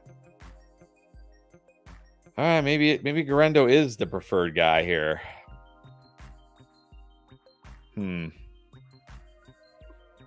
I think I still put Davis 1 because I know with complete certainty that if James Cook doesn't play, Ray Davis is going to get every touch. He's not only going to lead the team in rushing, he's going to lead the team in receiving because why not? Well, maybe not this week with Amari Cooper, but would have been nice to know that before Monday night, huh? Thanks, Bills. But whatever. Yeah, I know I agree because Garendo is never going to be a feature back. I don't think ever. Just don't think he's going to be. Ray Davis clearly can be. So that's exactly right. And Tucker, it's going to be either the 2-man or 3-man committee.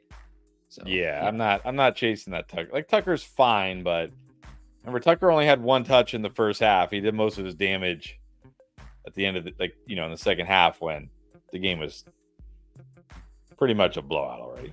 Yeah, well, that's a good point. I mean, like this is why I said don't get carried away with Tucker. It was a ridiculous route, 51 points. Is that what they scored? And then he did a lot of that in garbage. The Saints, I don't know. Saints, not. I don't know.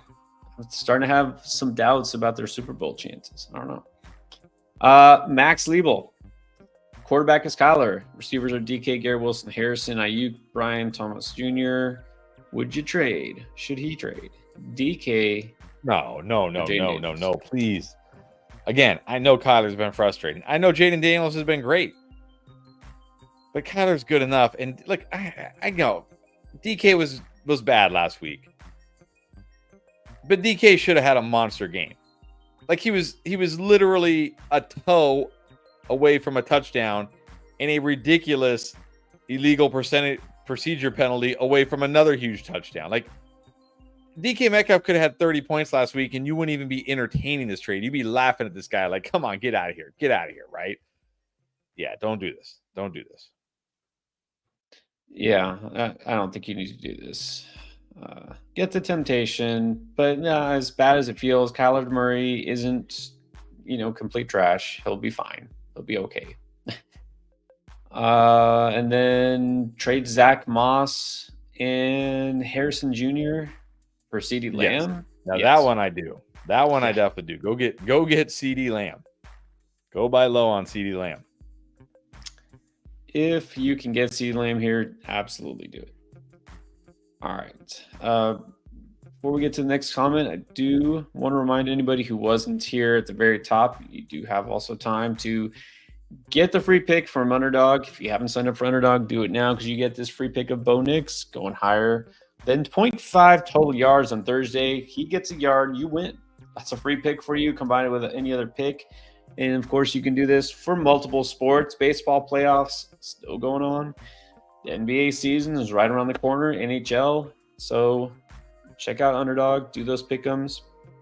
You get this free pick. You get also profit boost tokens throughout the month of October.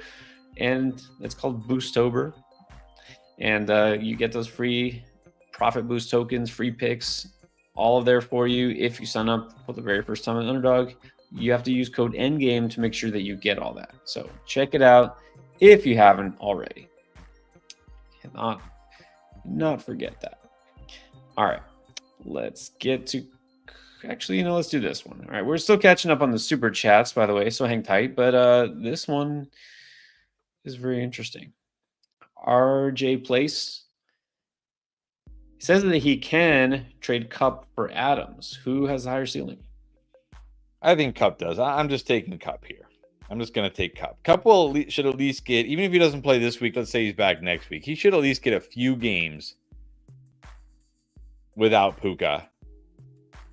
And even when Puka comes back, it's not like Cup is going to completely disappear. Like I don't think Adams' ceiling in that Jets offense with Garrett Wilson is any higher than Cup's ceiling in the Rams offense with Puka. So I'm taking Cup here. Agree. I'm going to take Cup too. Got the higher ceiling. Cody Greenwood.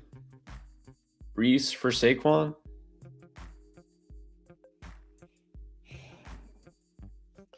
Spider-Man meme. I will say, I know it was the Bills.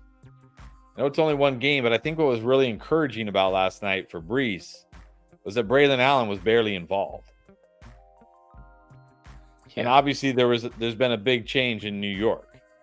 Head coach, offense coordinator. So it's not like sometimes there's random games where like, hey, how come that guy disappeared? Like, I don't know, the game script just went that way and he just disappeared. This we can say, oh, there's a new coach and a new OC. Maybe the new coach and the new OC is like, hey, let's get our best players the football. Let's actually get our best players the ball. That's crazy. It's crazy talk. Crazy talk. I don't know. I might just hold Brees right now because I really like Brees's second. I mean, really Brees's rest of season schedule from now to the end of the year is like smash. So I probably just take Brees here. But this is very, very, very close. When we're talking about like what, RB1, RB2?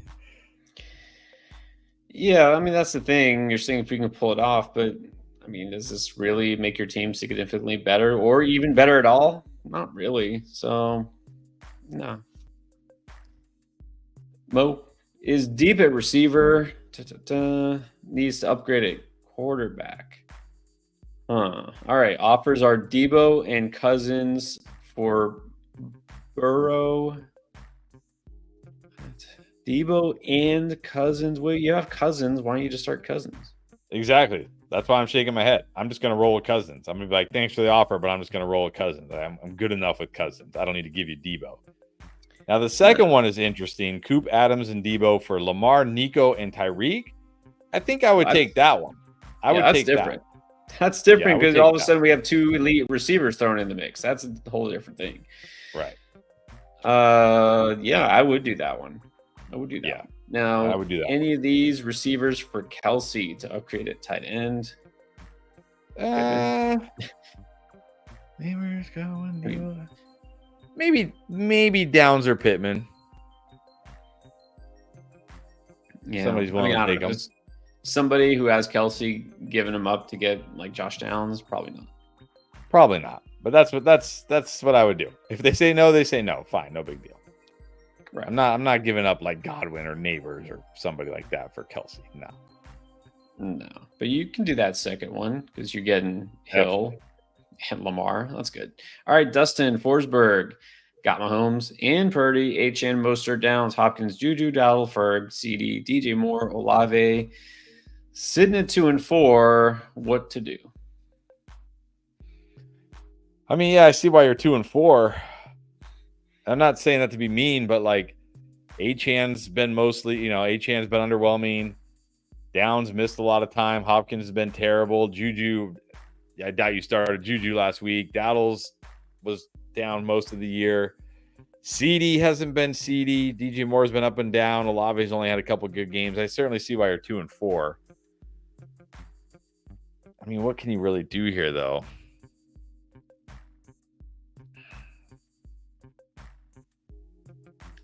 Yeah, I think that's the main issue here is I don't see a lot of trade value. I mean, you could maybe package like Achan and Downs, who has quite a bit of value right now. You try to get an upgraded running back, like try to get maybe try to get a Jonathan Taylor, who's hurt right now. Maybe Kenneth Walker. I mean, he had a nice game last week, but I don't know. I don't feel like people are super high on Kenneth Walker. Maybe you could do that. You could do, because people, of course, still love the Chiefs and all that. You got Purdy's good enough. Maybe you can put Mahomes and Juju together. We're like, hey, how about some Chiefs? And then get one of those buy low offers. Maybe that would be good enough to do it. Again, nobody's taking Juju probably in and of himself, but if you put them together, it's like a little combo deal. You never know. I might try that. See if it gets you anything. Chris Laborde. Here it is. Done with Kyler Murray, going with Drake May instead.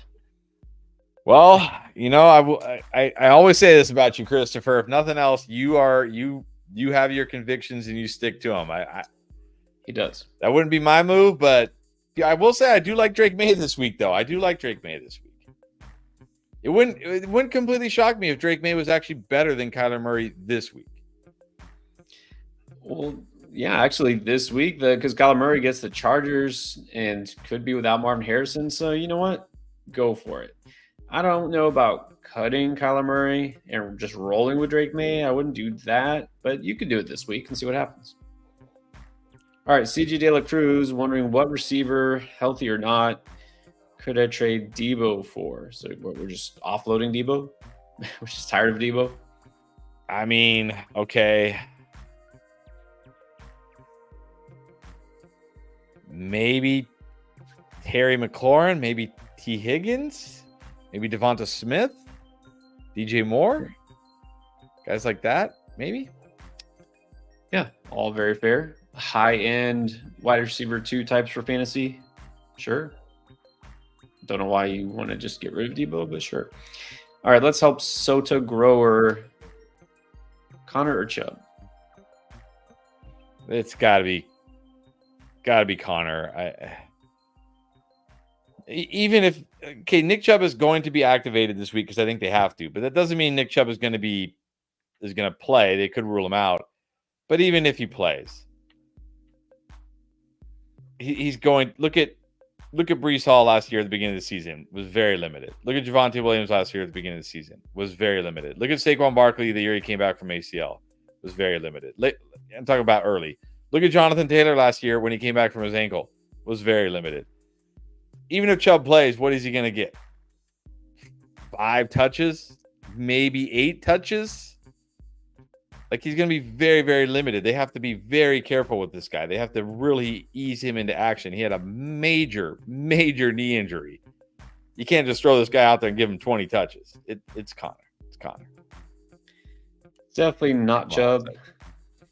Let's also look among all the reasons, just health related to not start Chubb, everything he just mentioned, and the fact that Amari Cooper is now gone and this offense has already struggled to score, and the fact that they have the worst quarterback in the league. I think statistically there's no argument against that. Yeah, even Jacoby Brissett or anybody else you can say that doesn't even start anymore. Yeah, okay. This offensive line is a shell of itself because they've had major injuries to their starters, and it continues. Like, I don't even know. They have like maybe one guy who was in the starting offensive line from week 1 still left. Yeah, this is going to be ugly. So, no. Not starting Chubb, not picking up Chubb, not trading for Chubb. No. All right, so the next super chat, notice we go in order. Just makes logical sense. Once in a while, we get sort of a cameo celebrities, I guess you can call it. I think we have Kevin Durant on here, not the real Kevin Durant. But is this the real Sal Vetri? Is he on here? This looks like Sal. Sal, is that you? I guess. What's up, Sal? Thank you. Appreciate it. Appreciate that. You're crushing it too, man. You are absolutely crushing it. Wow. All right. So, Sal, if you're still on here, this is a little while ago, but yeah, appreciate it. Yeah, I think you're definitely crushing. We know that. So, appreciate it. We got to check out Sal. I feel always bad. We have, of course, everybody knows here, right? You guys have been watching us since last year. We were with the Flock Fantasy last year. Mason's just a great guy, does great things. Pull for him, and then Zach from Fantasyland. He's definitely jumped up a lot this year, crushing it. So we support our own, right? We support each other. We're like, oh, you had to pick this guy was wrong, and you guys are right. Like, we're all going to be wrong and right. We're we're not against each other. We're not rivals here. We're not, we're all in this together. We just want to win and have fun. That's pretty much it. So, yes. Appreciate you, Sal. If that's, again, I'm assuming it's the real Sal. Brady Myers. How do you view Andrews and Ingram after last week? I have Goddard in 2 of my leagues, need a replacement. Both those guys are just on waivers, both Andrews and Ingram. Well, you know how I feel. Well, maybe you don't know how I feel, Brady, but if you watch the offseason, Ingram was one of the tight ends I talked up more than any others. I really like Ingram.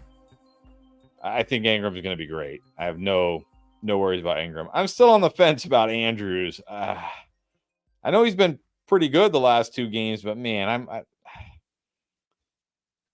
feel like we're going to get burned again. We're going to be all right, he's back, we can start him, and then we're just going to get burned. But yeah, if I had to choose between the 2, I'm definitely going Andrews. I mean, Ingram.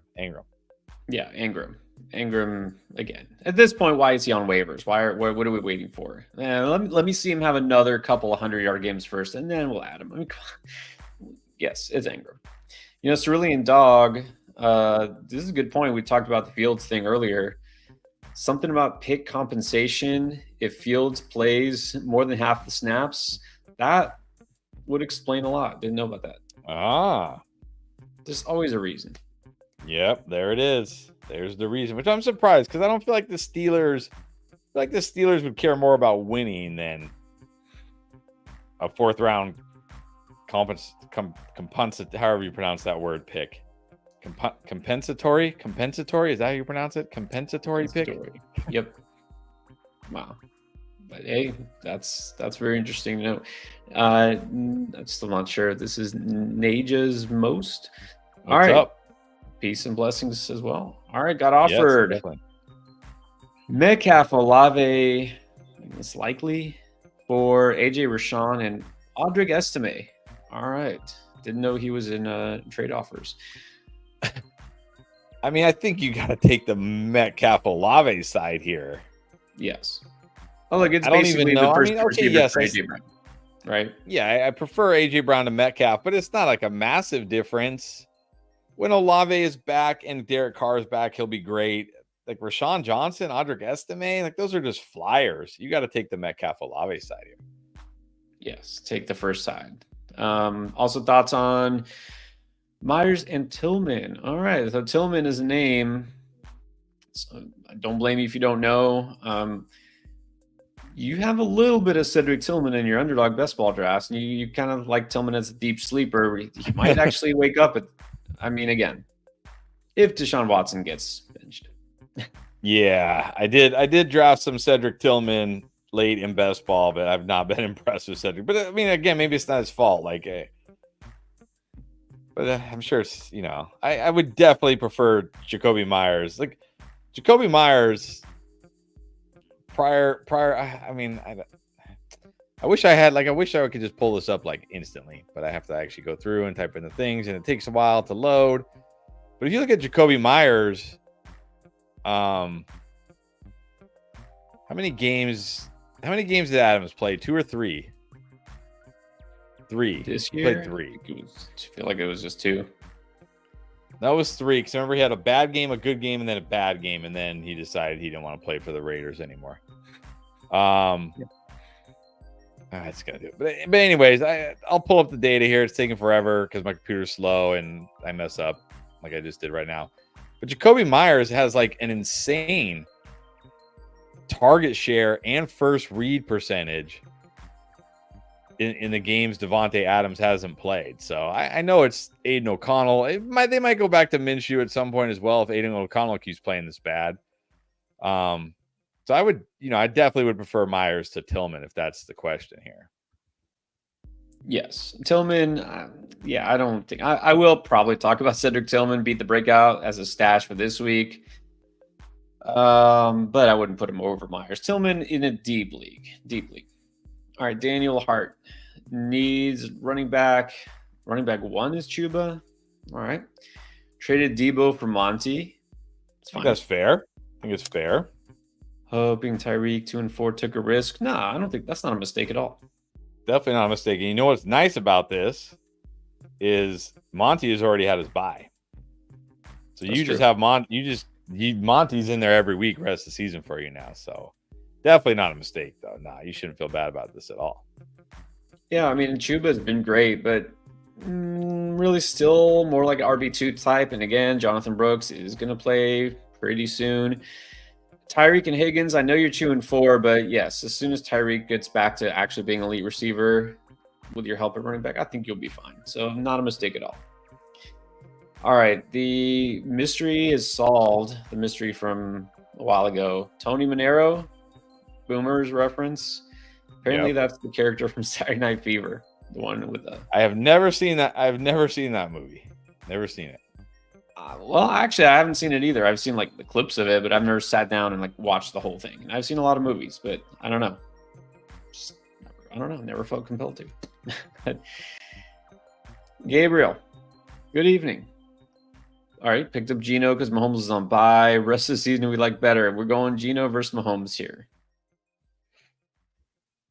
I gotta still go Mahomes. I got Geno. I mean, he's putting up the yards, but where are the touchdowns? But I guess where are the Mahomes touchdowns too? But I'll still go Mahomes. I'm going Mahomes. In fact, if you saw the very end of the waiver wire video this week, at the almost the very end, I talked about players you can drop in order to make room for these waiver wire ads. If you're dropping a quarterback, or if you just have an extra one like you do, Gabriel, I put Geno on there. Like I think it's time to move on. 6 touchdowns in 6 games, exactly 1 per game. And the yardage has been in those blowouts just because they had to pile up those passing yards. I mean, nah, I don't think it's sustainable. Rusty Shackelford, what's up? Tyreek owner is panicking. Just okay. What you want to play into your hands. Pick 2. Deontay, Davante, Chubb, Dobbins, Irving, Puka. Pick 2 for trade? Oh, it's to get Tyreek? I mean, if I could pick any 2, it would be like Irving and Chubb. But I don't think Irving and Chubb is going to get you Tyreek. Right. Yeah. I don't think Puka. I know he's panicked about Puka, but about Tyreek, but I don't think Puka is going to make him feel better. Exactly. I don't know. I would start with Dobbins. I would probably start with Dobbins. I would honestly start with Irving and see how panicked he really is. I would start with Irving. If he says no to Irving, I would go to Dobbins. If he says no to Dobbins, I would go to, I don't know, one of those two receivers. Probably Deontay Johnson first, then Devonta Smith. But I don't really want to trade. I don't know if I want to trade Devonta Smith for Tyreek. I probably do. Yeah. What I'm wondering is, you're saying pick 2. Did the Tyreek owner say, okay, what 2 players can you give me? Can it be any 2, or is this okay, which 2 are realistic, reasonable trade? If that's Nick Chubb, yes, trade Nick Chubb. If it's I'm just gonna say stick to the running backs. Try to pick 2 of the running backs. All right, Antoine Baxter. Can you drop Singletary for Mostert? I wouldn't. Yeah, I don't think it's terrible, but I would still probably prefer Singletary. Yeah, exactly. Allen Wendling, choose 1, 1, and 1. Dobbins, Pollard, Jason, Tyreek, Keenan.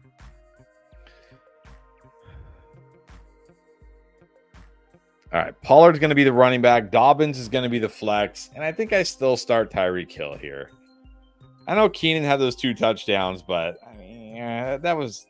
Oh well, the Bears are on bye, so you can't even start Keenan actually. So yeah, it's going to be Dobbins, Tony Pollard, and Tyreek Hill at the flex. Yeah, there you go.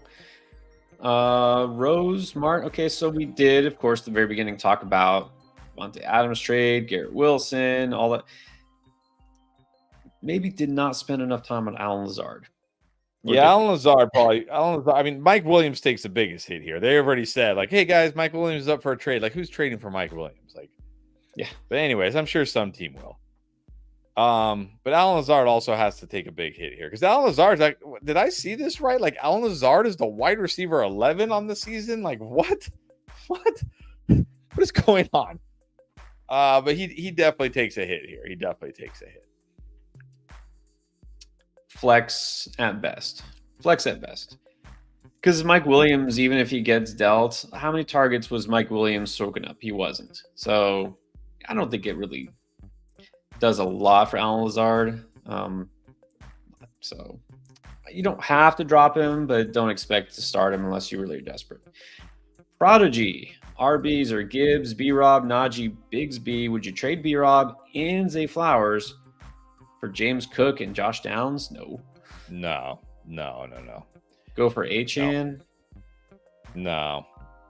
I feel like I know Brian Robinson is hurt right now. Hopefully he's back this week.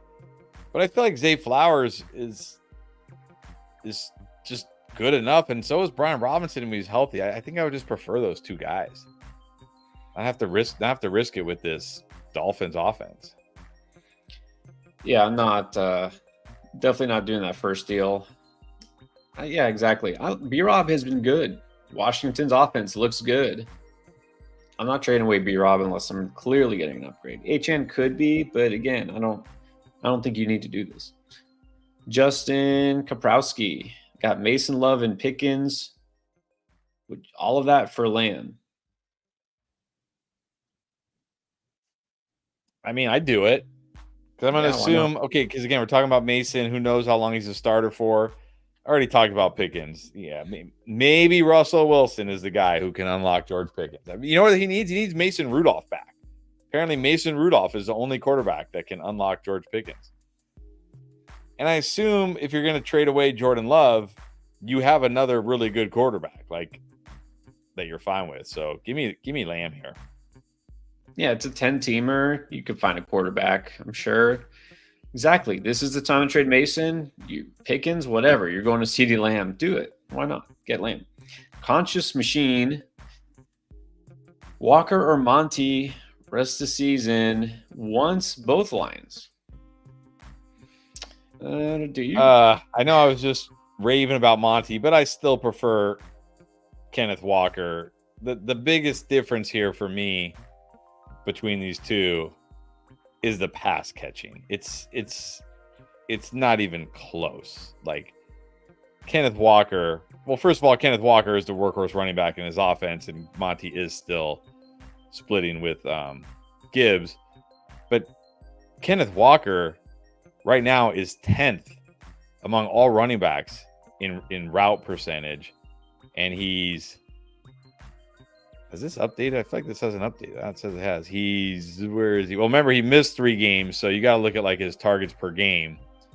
Yeah. But he still has what? How many targets this year? Where is he here? Whatever. He's got a bunch. I know that. And he missed 2 or 3 games. Okay, he's 4th among all running backs in targets, and he's only played 4 games. Like Kenneth Walker, this isn't even hyperbole. Like Kenneth Walker could legit be a league winner by the end of the year, because any guy catching 60, 70 passes in full PPR, plus as good as Kenneth Walker, like legit could finish as a top 5 running back this year. Monty, for as good as Monty's been, he's not going to finish as a top 5 running back. So I'm taking Walker. Yeah, I'm going to prefer Walker to Monty straight up. And then this does give you, I know you're like, well, I want both Lions, but I actually think it's the other way. You probably want to diversify a little bit. You're not too all in on one offense in it every given week. Right. All right, so from conscious machine to impeccable wisdom, you taking Ramondre for Mason straight up? Yeah, I'd probably just take Ramondre at this point. He's been mostly good. Antonio Gibson did nothing to make me worried about Ramondre when he comes back.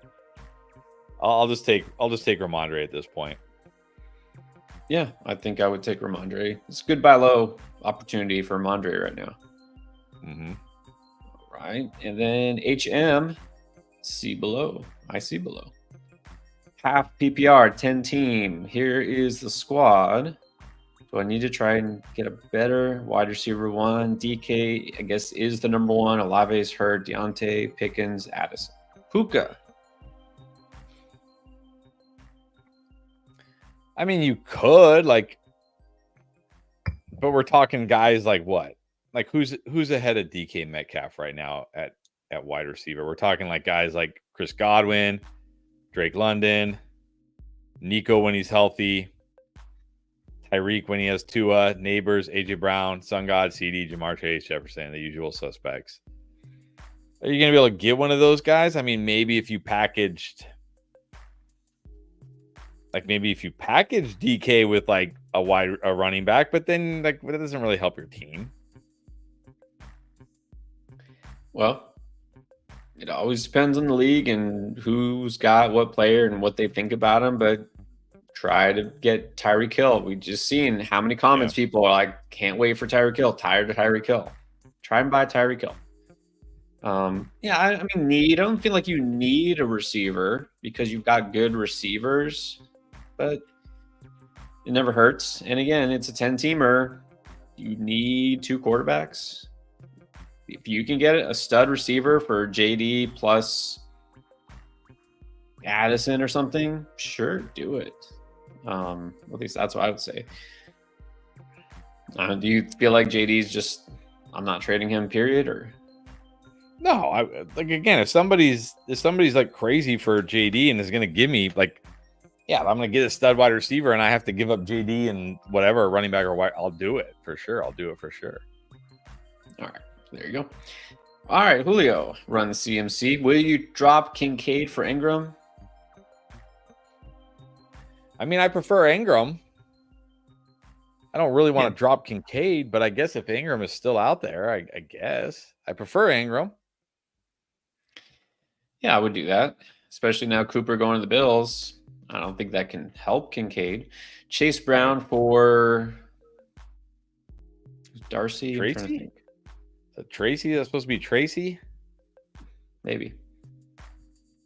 I still prefer Chase Brown because, again, Tracy, when Singletary comes back, I don't think Tracy has like taken over this backfield or anything. I think Chase Brown could be on his way to taking over this backfield, or at least becoming the 1A. So I prefer Chase Brown. Yeah, agree with that. And asking about Dell, well, apparently no worries anymore. Yeah, he looked good last week. I think you got to be feeling pretty good now. Henry Odom. All right, here's a spicy one. Neighbors and Higgins for St. Brown and Davante. Is this a win on either side? Oh, yeah. I don't even know how you figure this one out. This is... I don't know how you decide which side you want more here. Yeah, I mean, it's pretty fair. Yeah. I guess if there's two of the... If one on the side you're like, I like those players better, just take them. I think it's very fair here. There you go. Who you want to root for? I guess I'll say this: if there's a tiebreaker of any sort, Neighbors, has missed a couple games. Higgins has missed a couple games. St. Brown doesn't really miss games. I don't know. I feel a little more secure with the St. Brown Deontay side, but that's about it. All right, there you go. Dominique Harris, 12-team Superflex and 6-point passing TDs. So got T-Law and Caleb. Drop T-Law for one of these quarterbacks, Herb, May, Nix, or May. I would not drop Trevor Lawrence in Superflex, but I'm also shocked that these QBs are on waivers in Superflex.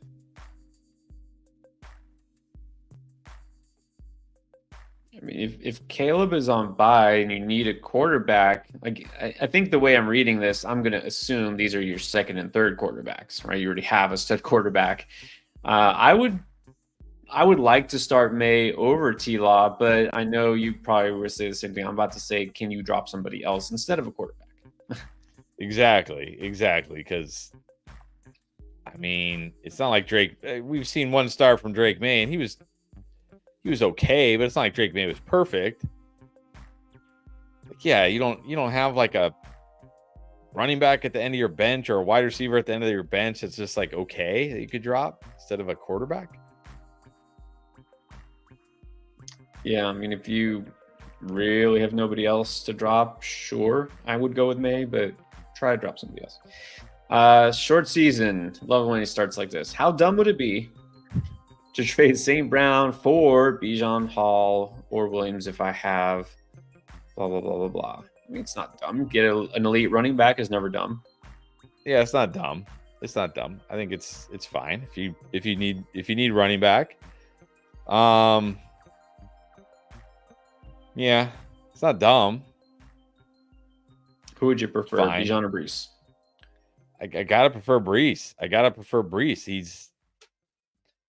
I mean, look, it was only one game, but Braylon Allen barely touched the ball last night, so I gotta prefer Brees.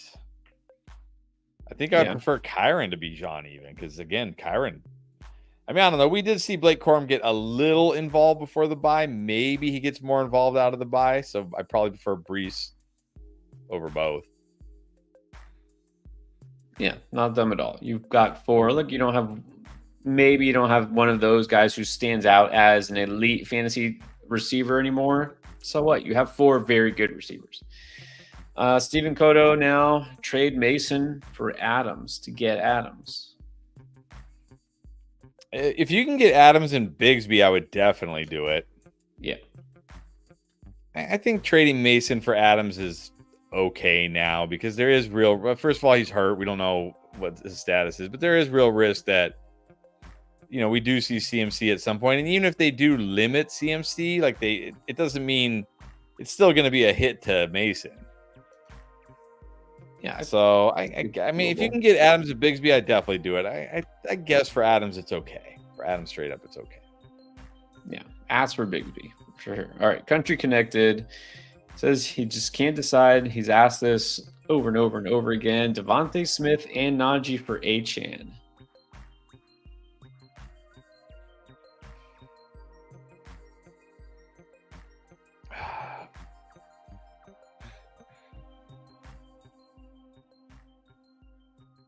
That is a tough one.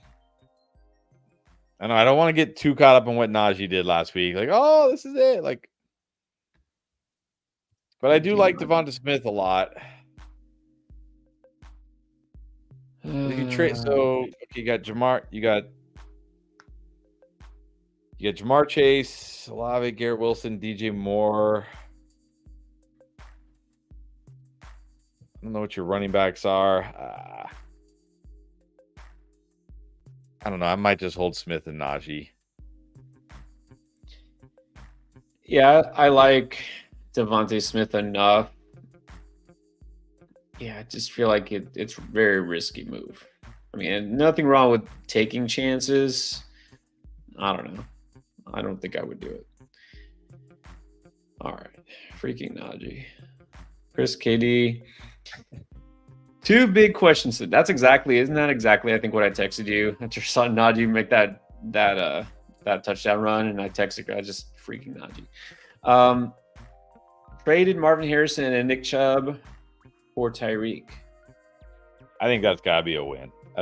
Yeah. I mean, Marvin Harrison probably won't even play this week, and Nick Chubb, again, if he plays, going to be very limited. So even if Tyreek is bad this week, it's like a wash. So, yeah, I think that'll be a win. Yeah, I think that's a win. The second got offered Cooper and Mixon for AJB. This is a very good offer. That is tempting. Cooper isn't AJ Brown, but he's definitely going to be startable finally. And Mixon. Okay, here's the team. He's got Gibbs and Walker, AJB, Tyreek, BTJ. Yeah, okay. So I certainly think it's a very fair offer, but I think based on your team, I don't do it. Yeah. Because you have two really good running backs and what should be two really good wide receivers. If you do this trade, now you have three really good running backs, but you only have one really good wide receiver. Like true stud. So I think in this case, I hold AJ Brown, but it's a very fair offer. Yeah, it's tempting to take that offer, but exactly what you said, because you don't need running back so much as a stud receiver. I think the only way to do that is if then you turn around and flip Mixon to get a stud receiver, but you already have AJ Brown, so I'm not sure if that makes sense.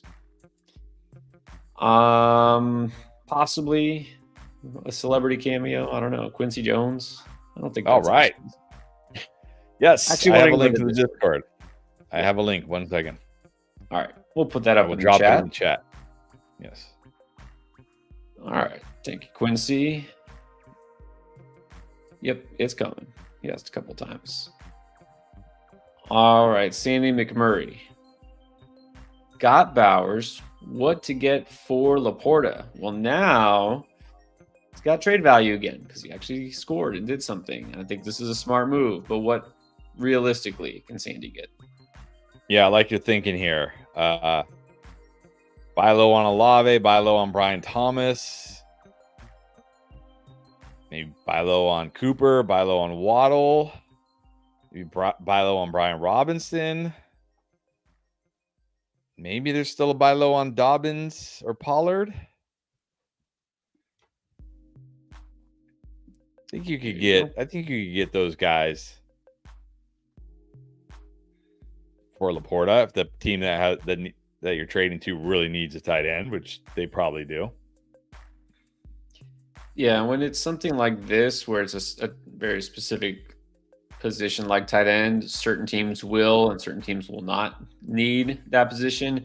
You're really I look to match first. Which team matches the need here? Which team needs a tight end? Because whoever's got, you got Bowers. Whoever's got Trey McBride, they're not going to give you much for Laporta. Like, why would they?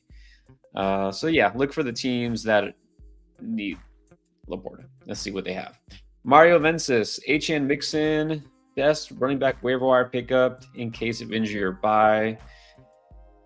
Okay. And then my bench receivers, Juju, Amari, Mooney. Who to keep rest of the season, who to trade for a running back. Can you trade? Well, obviously Amari is the best to trade if he's on your bench. Yeah, Amari or Juju. I mean, people are going to be going crazy for Juju right now. But what are you really going to get for Juju? Well, yeah, if somebody's going to give you a usable running back, again, for Juju, sure, do it. But Amari's going to have more value. Yeah. Okay, so who to pick up for running back waiver wire? Well, Well, it depends who's available. I think look, if Tank Bigsby is still out there, you got to add him. If Bucky Irving is still out there, you got to add him. Tyron Tracy is still out there, you got to add him. Ray Davis definitely needs to be added. Look, you didn't do a whole lot, but Kamani Vidal might be out there. If Dobbins goes down, everyone's going to be fighting to get Vidal. So good stash. Yep.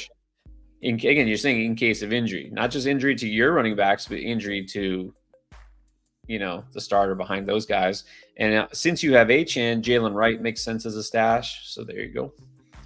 Maybe Damian Pierce. Just for Boomer. That was just for you, Boomer. Moises Rosales, 1 quarterback, 2 running backs, 3 receivers, and 2 flex. Traded Pittman and Juju last week. See? For Mason.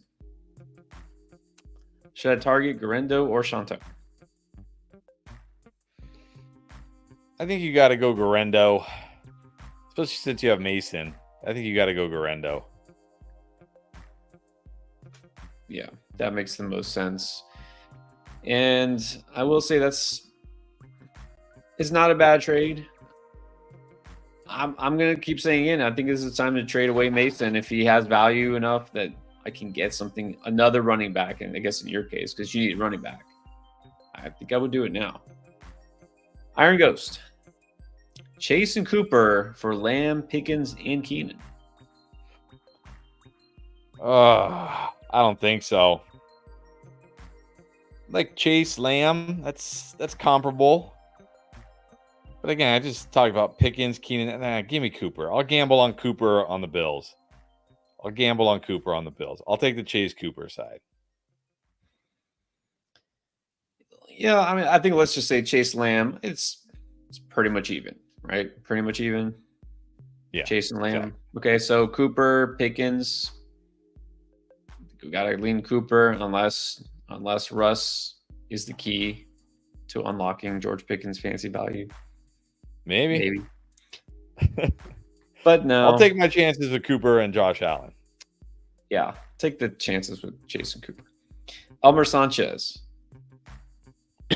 Starts 2-2-1. Okay, you got Kamara, Bijan, Javonte, Bucky, Mostert, Higgins, Hill, Kirk, Trey Tucker, Pop Douglas. Okay, we need 2, and a flex. All right, well, you got Kamara and Bijan are running backs. Higgins is your wide receiver.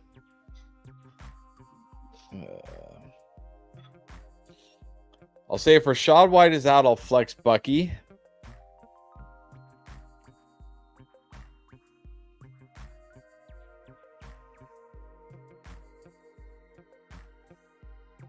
Yeah, man. I guess Tyreek Hill will be your wide receiver too. I guess. And if it doesn't say if it's PPR or not, I don't know. Maybe if Rashad White plays, maybe I flex Pop over Bucky. Yeah, I'm thinking if it's PPR, flex Pop anyways. Great matchup. It actually cannot possibly be a better matchup because the Jags are the worst pass defense in the league. So I'm fine rolling out Pop.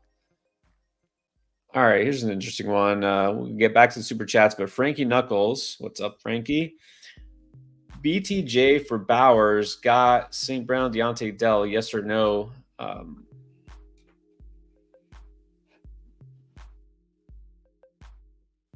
Is this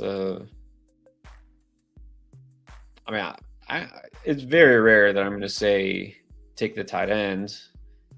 I'm tempted to just say I want the Bowers side. I am tempted too. The only thing that's making me hesitate is that you're going to have to roll Tank Dell as your wide receiver 3. What happens when Nico comes back? True. Maybe we could figure that out later. Maybe just take Bowers.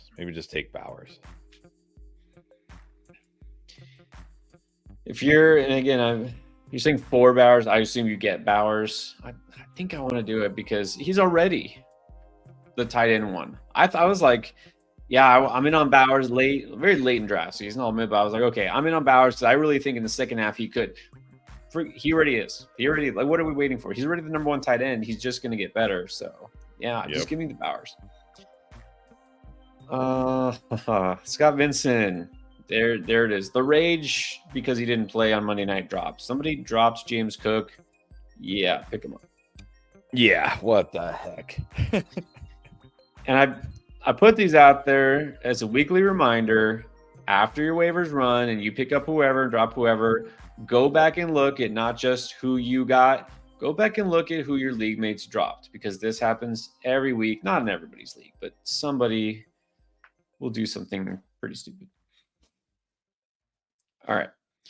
Let's get to the next one. Good job, Scott, by the way, for noticing that and pulling the trigger. Todd Palmer, oh, come on. This can't be real. Give Baker for Jalen Hurts and Ramondre. Yes, please. Give me Hurts and Ramondre. Thank you very much. Yeah, I'll do that. Give Baker for Hurts, yes, and a player that could be starting every week. Yes. Like I will say, I don't know. Is this a super flex league? You're saying you have Allen, Baker, and Geno? Yeah, it's got to be super flex because you have Allen, Baker, and Geno. But now you're gonna have Allen and Hurts. Congrats on your other game. It's not guaranteed you're gonna win, but good move. Good move. Yeah, good move. All right. Josh Allen has a question about Josh Allen. All right, I like the Bills avatar. It must be legit. All right, Josh. Good job last night. Traded Downs, Connor, and Stroud for Amari Cooper and Josh Allen. Was it worth it? Yes, because you got Josh Allen. Yeah, exactly. Yeah, it's fine, I guess. But you got Josh Allen, so how can you complain? Exactly. Downs, Cooper for Amari. It's worth it just for that. Actually, I actually do think that is the reason. Jason Priddle, rank these waiver wire pickups. Got Pop, Watson, Juju, Tracy, Chandler, Algier. What's the I would not. No, I don't think you need to prioritize Charbonnet just because you have Kenneth Walker. No. Pop, Watson, Pop. Flip a coin. One of those two guys is my number one and number two. I think Tracy's my number three. Maybe I'd probably put Charbonnet after Tracy ahead of Juju. So you want to go for the upside of Watson, or do you want like the weekly consistency of Pop? Yeah, one of those. I'll just real quick. I say if I had to put a number on each one, I'll go 1 Watson, 2 Pop, 3 Tracy, 4 I guess Sharp since he's in the mix here, 5 Juju, 6 Algier, and Chandler's last. Jonathan Waterby. With the Akers trade, is it time to drop Chandler to get Pop? Oh, I think so. Yeah, you can drop Chandler for Pop. Dustin Forsberg. Other league is 5-1. Very nice. Stroud, Kamara, Walker, Evans, Wilson, Bowers, Pollard, Hill, Hunt, Jennings, Wandale, Juju, Swift. Don't see a question. That's good. Is this a humble brag? Might be. Maggie has a question. So Bowers or Kyler, super flex.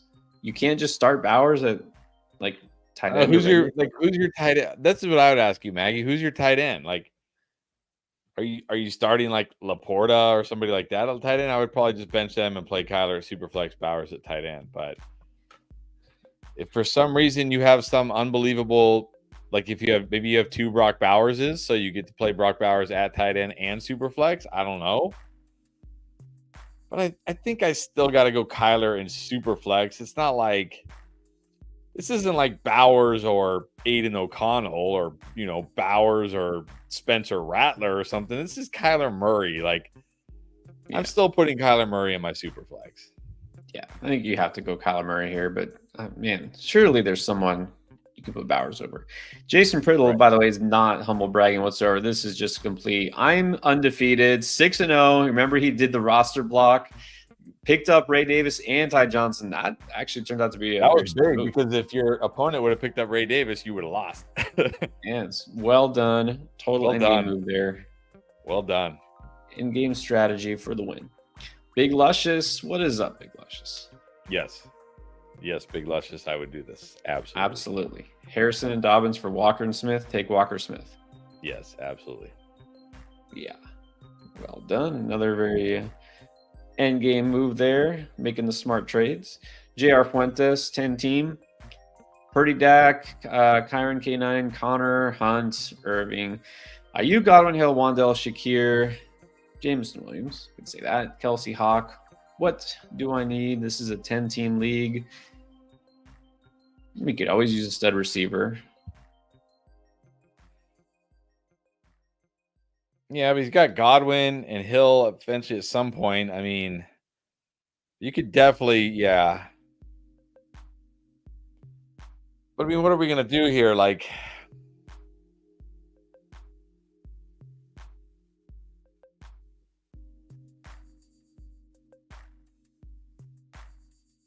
I mean, it'd be nice if we could package like Connor and Ayuk and get a stud wide receiver, but Ayuk hasn't been good. Yeah, I and don't know if that's going to be enough. Well, Shakir. I mean, now I got to wonder if Shakir has any trade value. I think Jameson Williams just had a nice game. You could move him plus one of those running backs. Maybe him and Connor. I mean, I know Connor had a down game, but he's been mostly good this year. So I don't really want to move Kyron or Walker. I mean, again, I just talked about Walker. Like Walker legit has the makings of a league-winning running back this year. So, and I will say this: you know this. People tend to get carried away. Somebody out there might want Kareem Hunt. Somebody out there might say Bucky Irving. He's it. True. I want Bucky Irving as my starter. True. Hey, try it. JMO plus, and you could even ask them Hunter Irving. They're like, I don't want those guys. Okay, well, how about James Conner? Okay, and then see if you can get a stud receiver that way. King Alec, what is up? Okay, so despite having the most points scored, an unlucky 2 and 4. That's like the worst feeling. But look, he'll turn it around. I've been there many times, sadly, but it always turns around. It always turns around. Yeah. All right. So lineup this week. Does it look good? And also wondering about trading for a running back. Got Chase, Smith, Godwin. That's good. Oh yeah, Achane, Harris, Chase Brown, Algier. Probably need some running back help. Yeah, but who are we who are we going to trade here? I mean, Harrison still has value. Yeah, Harrison has value. Addison's Could you trade tricky. Harrison for James Cook, Josh Jacobs, who I think is a great buy low right now? Yeah, I think you're going to have to try to buy low on one of those running backs.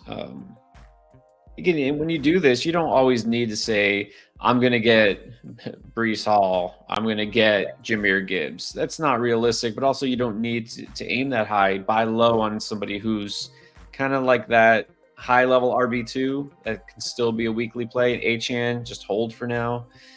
So, yeah, I would say I don't want to trade any of those top 3 receivers to Chase, Smith, or Godwin. I wouldn't move those guys. I think Harrison still has a lot of value. He'd be the guy I'd be trying to trade. And like I said, like James Cook, Josh Jacobs, maybe Jonathan Taylor, maybe, because he hasn't played and, people might be getting fed up. Oh, when's he going to be back? Maybe Jonathan Taylor. There you go.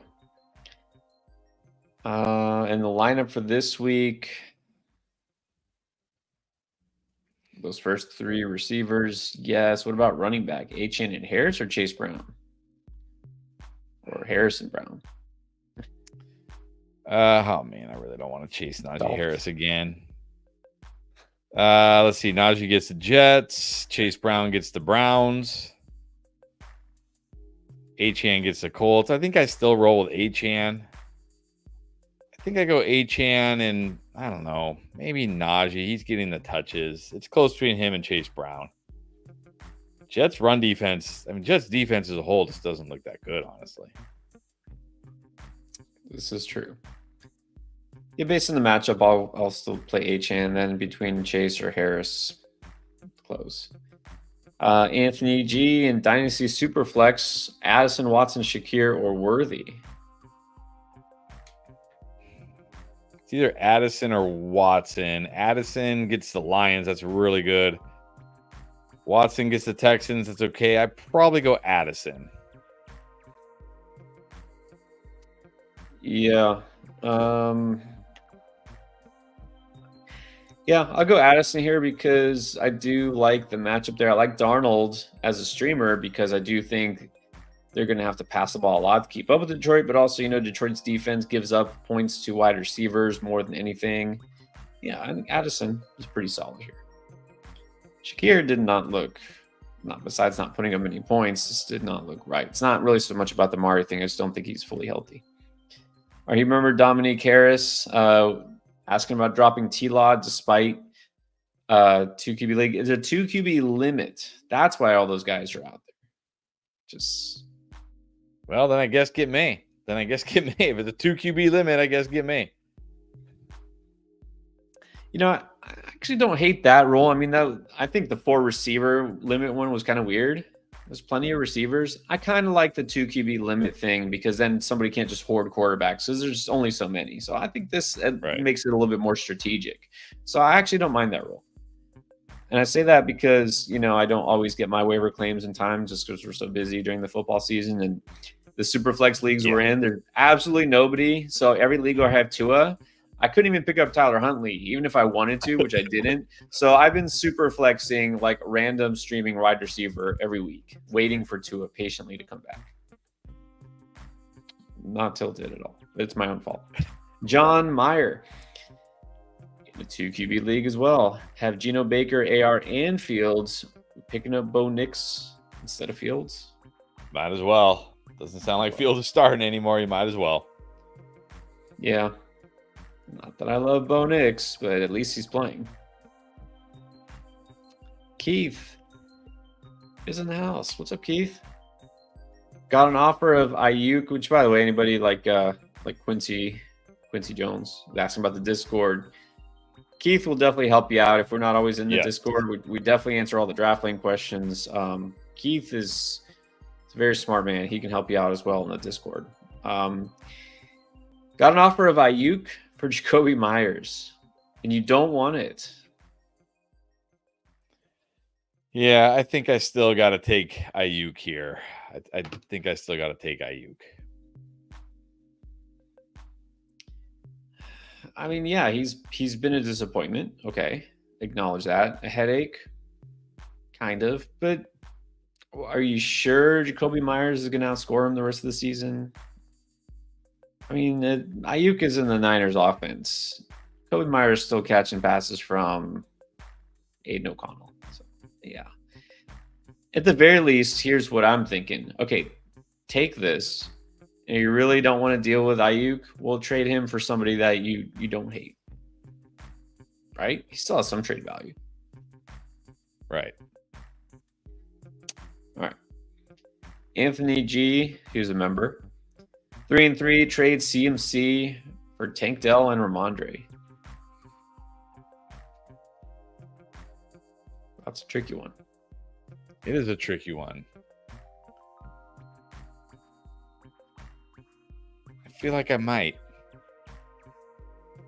do this and then I might regret it, but I might do it.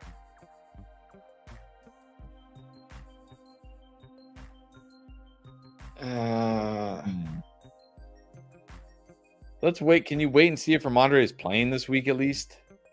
Or like he might play this week?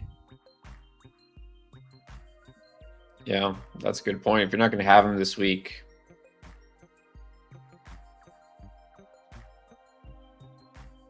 Yeah, this is a tough one. I mean, it's like what are we getting from CMC? It's like league winner, number 1 running back in fantasy, guy who gets injured and misses the rest of the season, something in between. Who knows? This might be enough. I would say this. Look, if Ramondre slots in as your starting RB2 and Tank Dell is going to be startable for you, sure. All right, what about Junior Most Wanted? Drop Geno for AR? Yep, give me Anthony Richardson. At least he's got some upside. Yes. I already said Geno is droppable. Dustin wants to know now, Lamb and HN for Chase and Swift.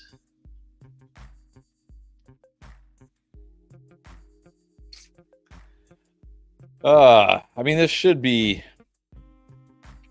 the Lamb HN side by a lot, but DeAndre Swift's been really good. But he's also had some very nice matchups here. Who does he get? He gets the Commanders, the Cardinals, the Patriots, the Packers. Okay, then he does get the Vikings, the Lions. 49ers, Vikings again, Lions again, Seahawks. So it does get tough towards the end. I think I'm going to take the Lamb HN side. Yeah, I'm taking the Lamb HN side as well, just to feel a little more upside with HN versus Swift toward the second part of the season. This is close, though. This is definitely a tricky one. All right, what about Yazan Agbar? Nico Najee Laporta for Njoku Myers, Chase Brown, and Marv. All right, well, let's see. I still prefer Nico to Marv. Najee, Chase I still Brown. prefer Laporta to Njoku. So it's basically like Chase Brown and Myers for Najee. So I prefer Myers and Chase Brown to Najee.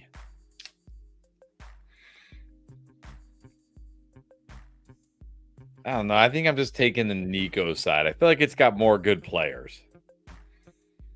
Yeah. I mean, they're all good enough players on the right side, but I still feel like it's a little bit quality versus quantity, not just because it's 4-3, but I just like the players on the left better. And I know you're going to be without Nico, so it's tough, but you can tough it out. You can tough it out for a couple of weeks, hopefully. You know, even despite the fact that he missed a game, unless I'm reading this wrong, Nico Collins is still leading the league in receiving yards. Yeah. I mean, that's how good he was, and that's how good he's going to be down the stretch. Let's think long term here. So let's say keep the Nico side if that's the side you have. Champs, 1398. Who to start? 2 receivers, 2 running backs, a flex. Cook, Walker, Monty Hill, Ayuk, BTJ, Downsdale. 2 wide receiver, 2 running backs, and a flex. Okay, the running. Well, I might just go Walker and Monty this week. We'll see about Cook, but let's just go Walker and Monty right now. I might flex Cook if he plays, honestly, looking at these wide receivers. Mm-hmm. I think I go Dell. Jags get Patriots, Christian Gonzalez. Downs gets the Dolphins. That's not too bad. It's not too bad. Ayuk doesn't even matter. Gets the Chiefs. That's not great. But, oh, man. Yeah. Are we going Dell and Downs? Dell and Downs? Really? We're benching Ayuk and Tyreek Hill for Dell and Downs? I think I am going Dell and Downs, but I think actually, okay, Walker, Monty, running back. I don't know if it's worth risking Cook. Maybe flex Ayuk in PPR.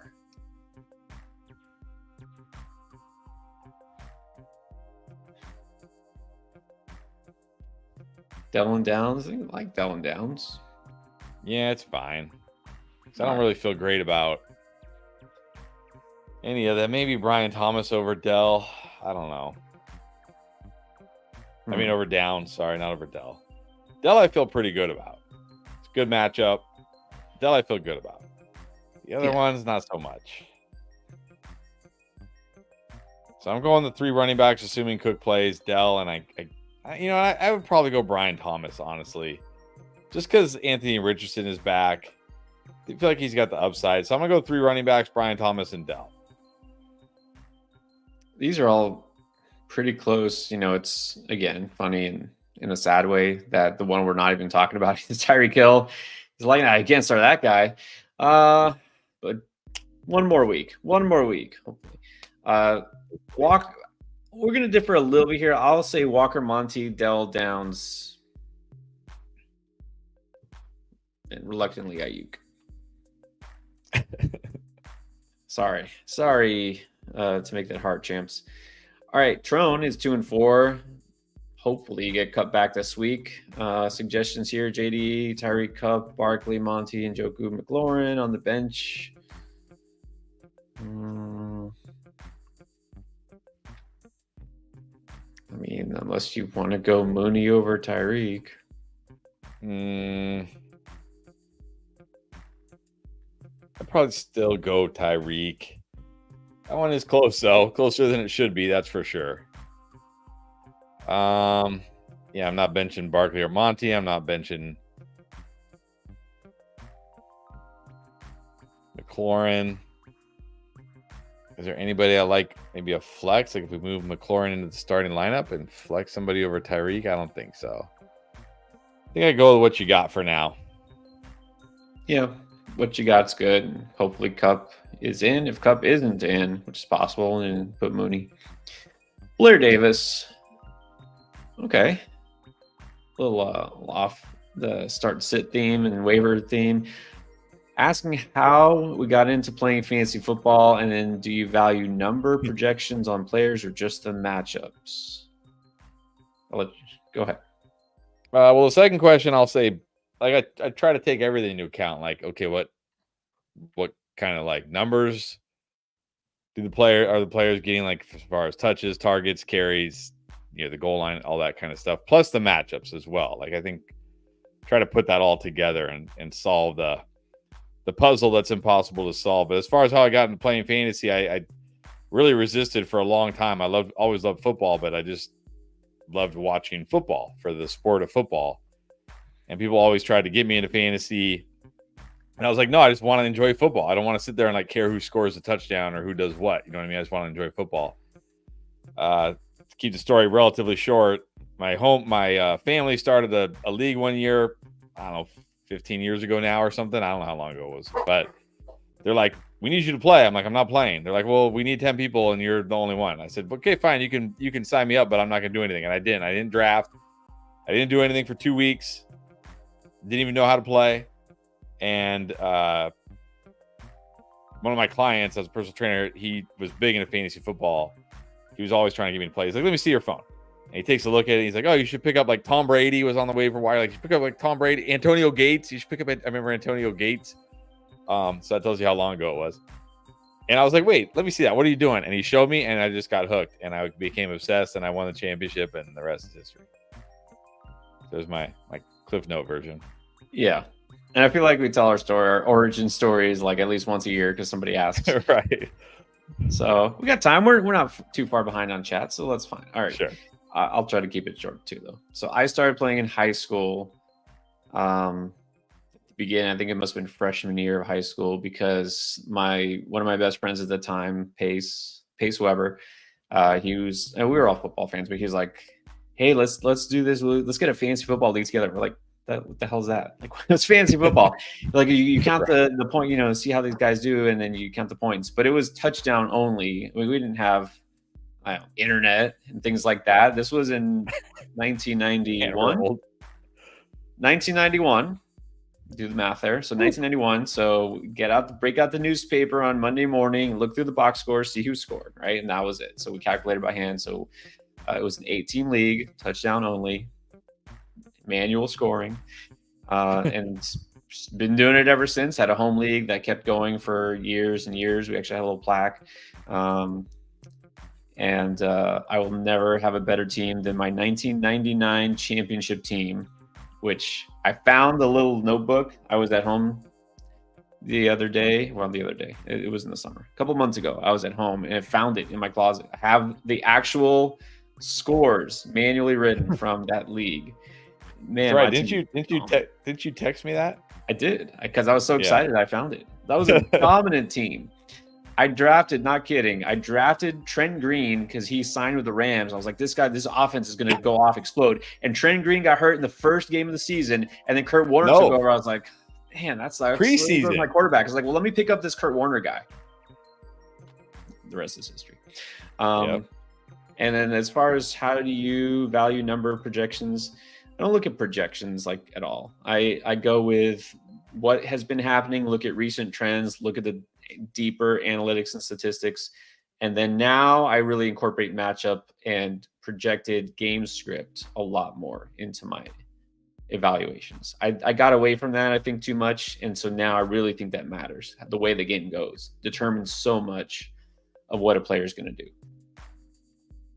All right. Hopefully that didn't take too long. Nage's most, would you trade Kincaid, Wandale for Waddle? Yeah, give me Waddle. Sure. Those guys, you're not going to miss them. All right. Boomer has been impatiently waiting to non-humble brag. He's 5-1. It's a 12-teamer, and he's got this team. He's definitely starting Ingram this week because Goddard's hurt. He's saying that he really wants to start Ladd McConkey. And his start sit assistant is very upset. Okay. Do we agree? I mean, yeah, McConkey's fine this week, but I'm not starting McConkey over Downs or Deontay. I might start Cooper over Downs, though, if Cooper... I mean, but it's going to be hard getting traded in the middle of the week. Like, how much of the playbook is Cooper going to actually know? Maybe this is a week not to trust him. Yeah, that's what I was going to ask you. Risk it with Cooper? I mean, definitely not a... You got to wonder, right? Like, I mean, how much of the playbook can he really learn? Like, how integrated can he get into the offense? Because really, he's only going to have 3 days of practice, right? Tomorrow, Thursday, and Friday, and then that's it. It's game. So how much can he really be out there? Like, he might only be out there like half the time, but maybe that's enough. Well, yeah. I hate to say Boomer, but I don't think you need to change anything here. I think you just got to keep it. Rate it 9. Bill, trade Gibbs for Hunt and Adams. It's PPR. No, I'm keeping Gibbs. Yeah. Keeping Gibbs for sure. I think no matter what your roster is, don't do this. You got Cook, Najee, and Ford. Well, but look, if you have Gibbs and Cook, that's a really good 1-2 punch. So you're fine. I would say this: since you have Cook, if Ray Davis is still out there, pick up Ray Davis. Yes, that goes without saying. What about Falonini? Would you trade away JSN for Eckler? Sure. Seems fair, honestly. Let's get Eckler. Yeah, man. I guess the JSN breakout's not happening, huh? Not this year. I mean, there's still time, but yeah, I haven't seen enough to make me feel like it's coming, sadly. Yeah, I guess you could do this. Sup, bruh? Wants us to rate his team. Single flex, full PPR. Hurts, Jacobs, K9, Connor, Chase Brown, Lamb, Davante, Brian Thomas, Njoku, and a defense. I mean, everything with the tight end is really good here. I don't know how many teams are in your league. I'm going to guess a 10-teamer because you got Jacobs, Walker, Connor, and Chase Brown. You got Lamb, Adams, Smith, Deontay. It might be a 12-teamer, maybe. It's a stacked. If it's a 12-teamer, it's a stacked. It's like a 9. If it's a 10-teamer, I still think it's like an 8-5. It's pretty good squad there. Yeah, it is pretty good if it's a 12-teamer, which seems like it might be. Yeah. Yeah, I like your receivers are pretty deep enough. It's a good team. Definitely a contender. All right. Anakin Skywalker, frequent guest. This is an interesting one. Ayuk for Amari.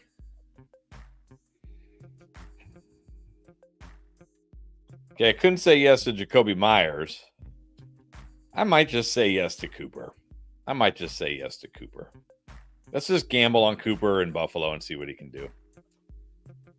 Just avoid the aggravation of Brandon Ayuk being mid. Exactly. All right. That's I'm assuming that's still a trendy slang. Yeah, I don't know. It might be. I don't know. Or is that like 2023? I don't know. Yeah, it probably is. It probably is. But you know what it is. Supra has a question.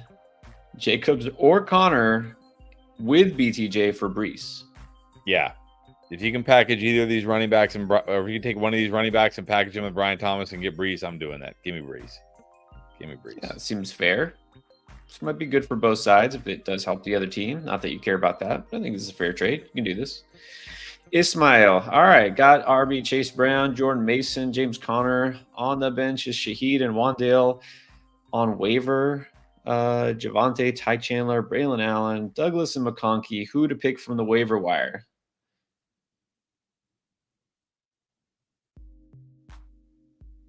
I mean, there's a lot to pick from the waiver wire. Are we dropping Wandale for Ladd?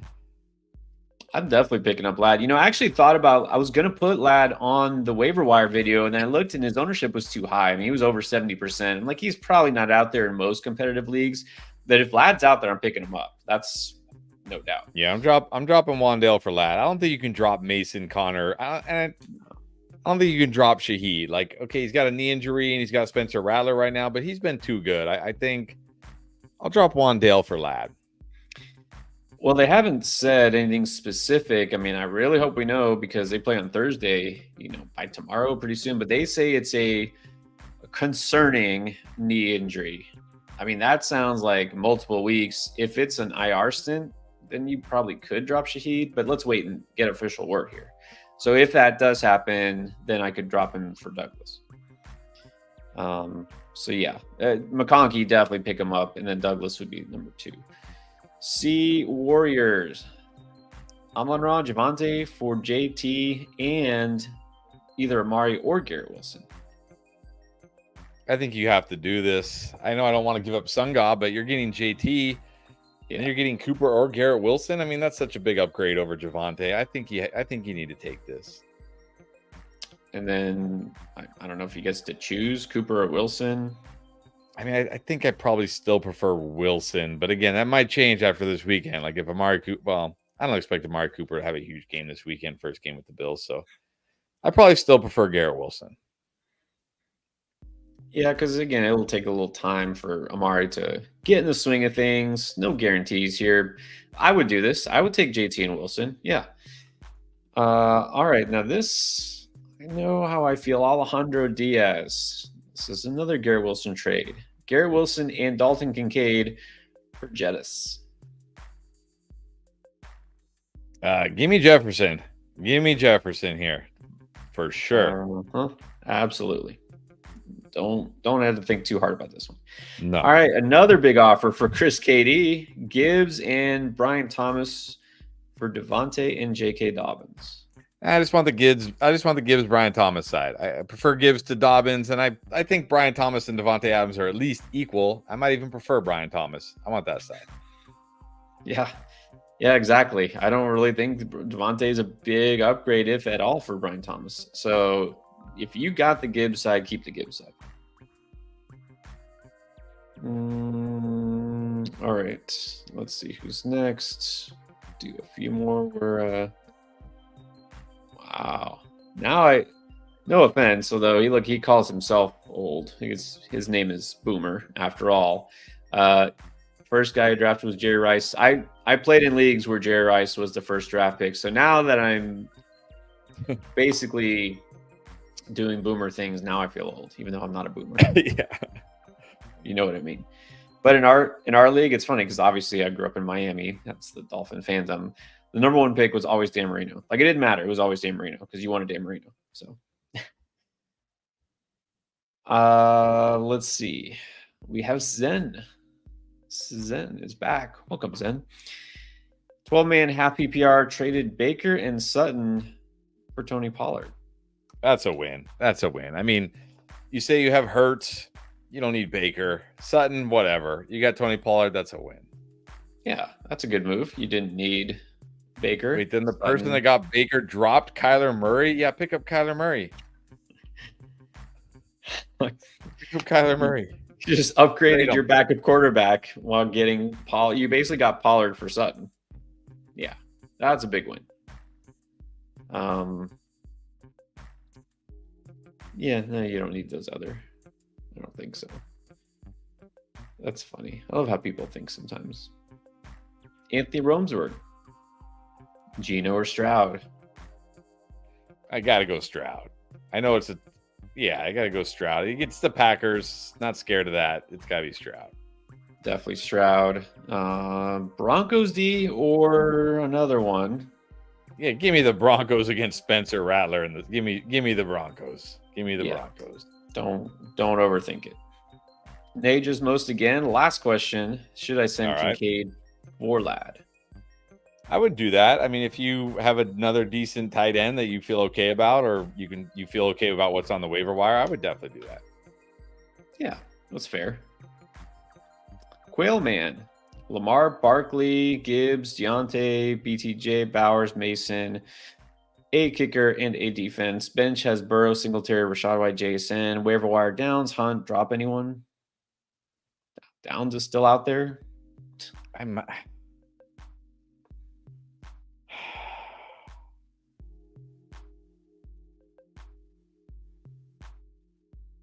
might just drop JSN for Downs or Singletary for Downs.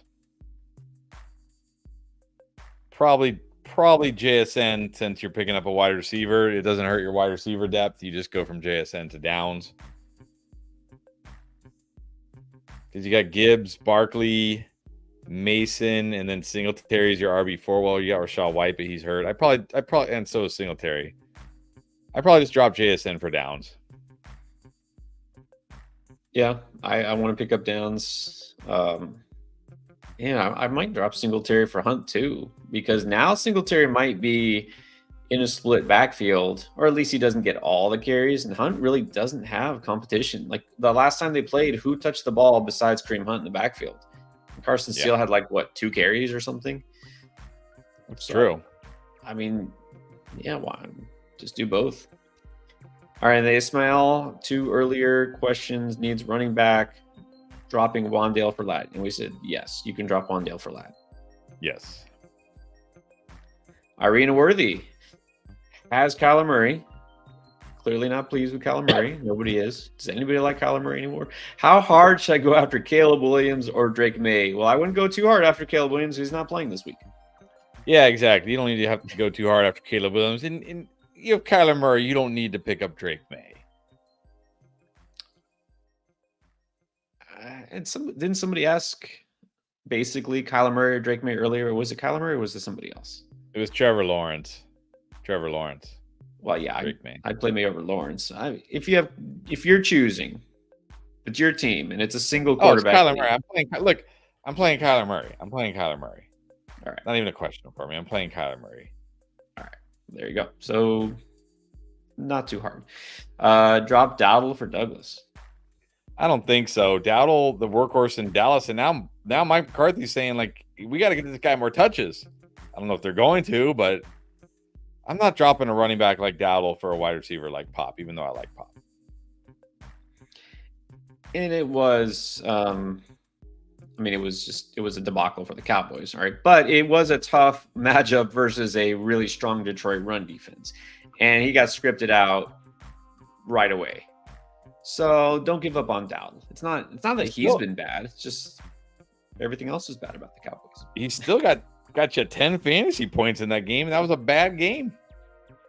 I don't even know how. So no, don't drop Dowdle. PM Chunk. We're trading away Achane and Debo for Sun God and Tracy. Oh.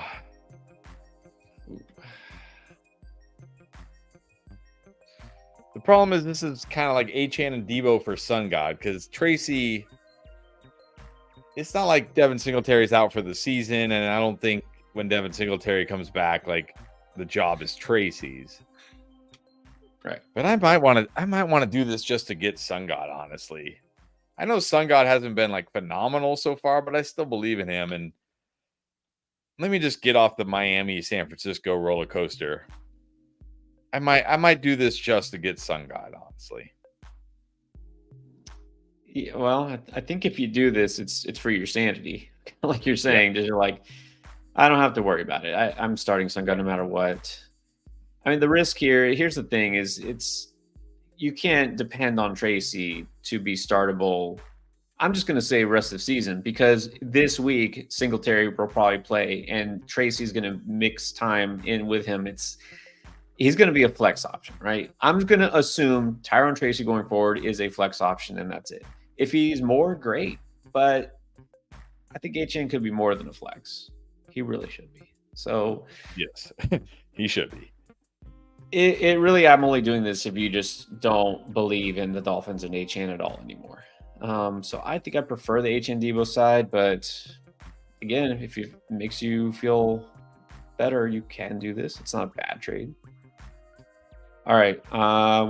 We're mostly caught up on the super chats. So I got a couple more and we'll get to some other ones. I feel like we should do this because not often we get a 6-man league question. Arturo Martinez. Oh, geez. In a 6-man league.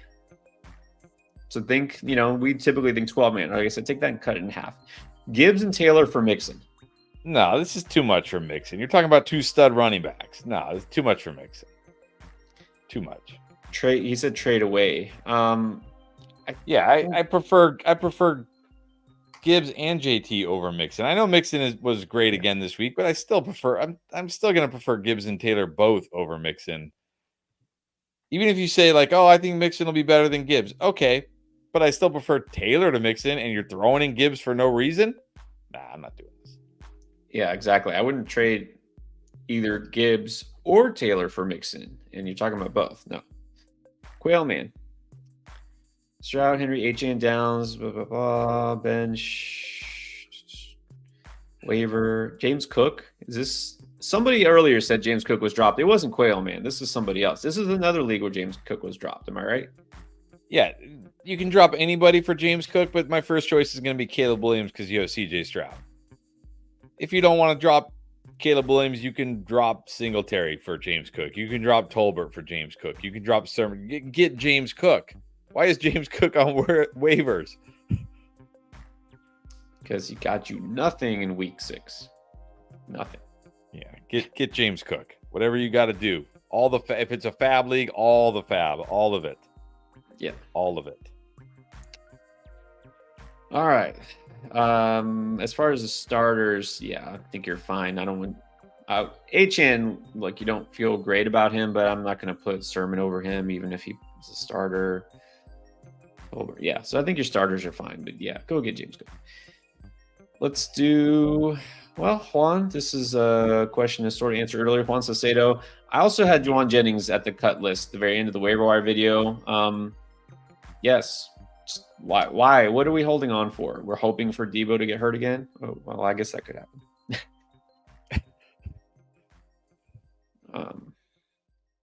Yeah, you could drop it.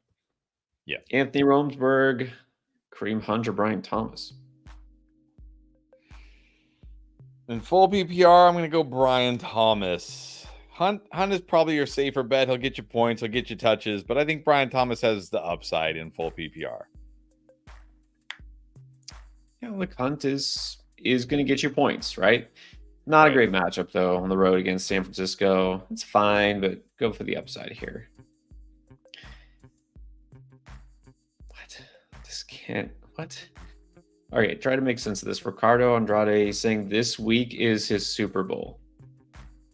This is it. The season's over. This is it. That was it. Peace out. Like, it was fun, guys. Or do you guys, what I wonder, like, do you do a second season and this is it? You're over it? It's over already? It's I don't know. Ricardo, you're gonna have to break this down. How does this work? This is this week. Week 7 is the Super Bowl. Wow. I mean, maybe it's like 2 halves, right? It's like first season, second season, maybe. That's what I was saying. Maybe do you guys keep going? Like, do you guys do a second season? Like, all right, you're the first season champ. Now we're gonna do the second season champ, and then maybe the first season champ and the second season champ play each other. But I don't know. That'd be kind of cool, right? So week 1 through 7, and then Although I feel like the second season champ would probably have a big advantage, because what if the team that won the first season, like what if a bunch of their players got hurt? Because obviously, if you won the second season, your team is probably healthy. Interesting. Okay, Ricardo, I know you're on here because you just put this chat. You're gonna have to explain this. I have no idea. Explain yourself. I'm curious. I'm very curious. But look, you say he's going against his brother, so you definitely want to pull out the win there. Yes, definitely want to beat. Oh, okay, got it. All right. So he's saying because it's his brother, for him it's like the Super Bowl. Okay. We took that somewhere totally different than where it was, but I was confused. So it's like when I don't know, when it's a rivalry. Some terrible team used to play the Tom Brady Patriots, and it was like their Super Bowl, and the Tom Brady Patriots could care less. I'm sure your brother cares, though. I'm sure your brother actually cares, though. But you know what I mean? Like, this is our Super Bowl, and Tom Brady's like, this game is like a meaningless Week 5 game. Yeah, I get it. Look, and for like college football fans, we got a lot of college football fans here. It's like, okay, if you had the choice between beating your most hated rival that you play every year, in-state rival, local school, whatever, or winning the championship, like, I don't care about championship. We just have to beat them, right? Like, that's right. I get that. Yeah. Miami, Florida State. It's like, as long as we beat Florida State, good enough. Victory, good season. That's all I care about. We'll definitely beat Florida State this year. We'll beat them down. Joshua Rivera, pick 2 receivers in a flex. Have London, Cooper, Connor, BTJ, Ayuk, Hubbard, Waddle. Got to start London. I think I'm going to flex Chuba.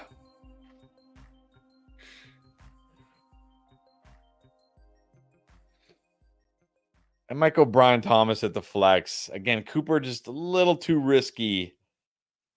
Don't know how much he's going to play this week. So I'm going to go London, Brian Thomas with Chuba at the flex. Let's see. Bench and Ayuk again, huh? You can. Yeah, I don't think with this group, I don't think you need to risk Connor or Cooper. I'm not playing Connor because I don't feel good about Connor this week. So I agree with Hubbard as the flex.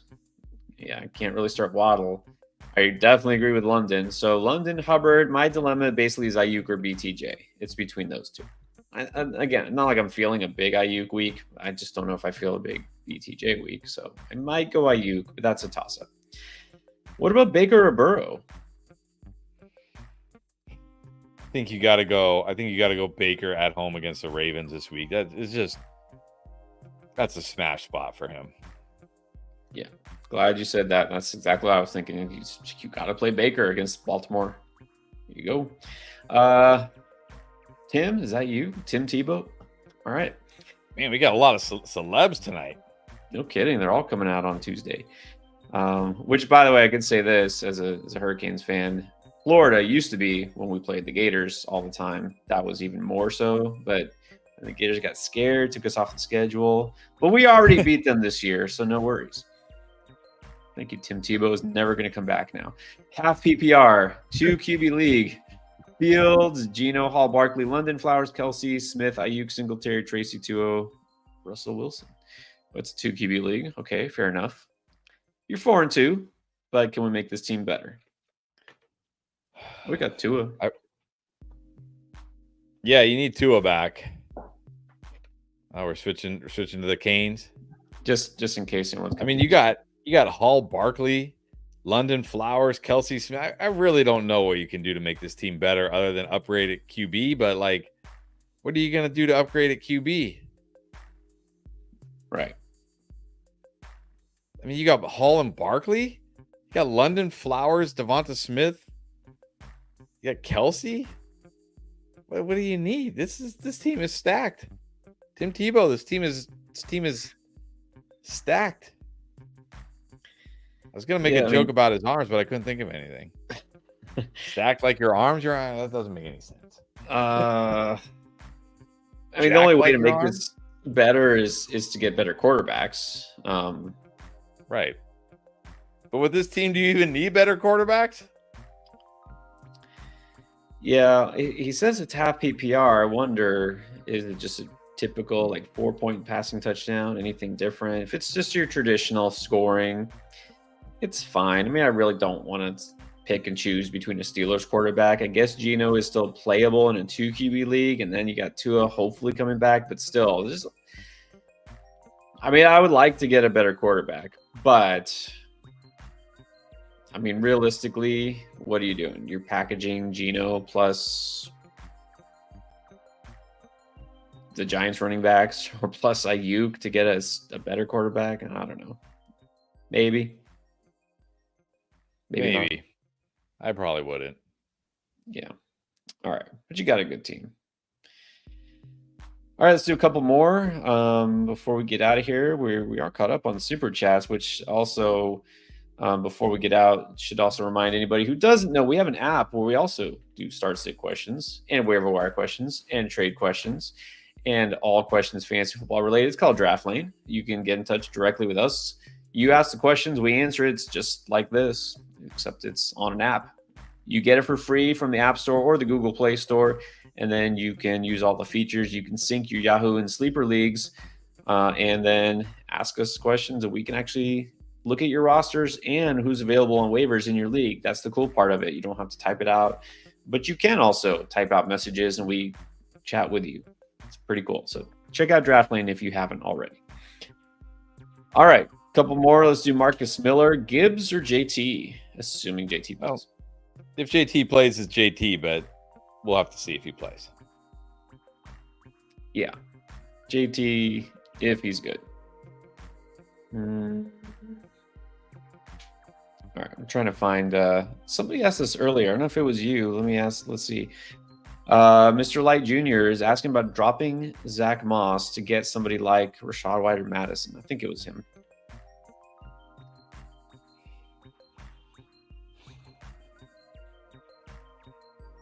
I think I'd probably drop Moss for Rachaad White.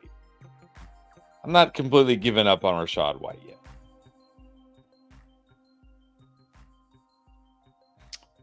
Are we ready to give up on Zach Moss? Yeah. I think so. I don't think you have to cut him. I'm not like, he's toast. You know, I do prefer Chase Brown, but I'm not going to drop him for Madison, but sure for Rachaad White. So it kind of depends. Yeah, I mean, I'm okay holding Moss too if you want. Yeah. All right. Another super chat from Wolf Chomp Pineapple. All right. How we doing? 4-2. 2 flex PPR, 10-man league. Okay, so we got Hurts and May, JT, Connor, Pacheco, Mostert, Pollard, Diggs, AJB, Douglas, Juju Hill, Jameson Williams, Ertz, the Chargers, and Younghoe Koo. Wants to know about trying for Sun God. Well, I mean, I will say Sun God hasn't been great, so he may be a good buy low, but what are you going to trade? Right. You're very thin at running back with JT out and obviously Pacheco out. I mean, Pollard, Connor is fine for this week. I don't know who's tradable here. Jameson Williams, I guess, has value. Jameson Williams, maybe try to package, but yeah, if you package like Jameson and Connor or Jameson and Pollard, you really have to hope JT plays this week, or else you're rolling out Mostert and whoever. Yeah. I mean, you're 4-2. Why do you feel like you need to do this? And like when JT comes back, I mean, you got AJ Brown, you got Diggs, Tyreek Hill on the bench. Maybe use another wide receiver, but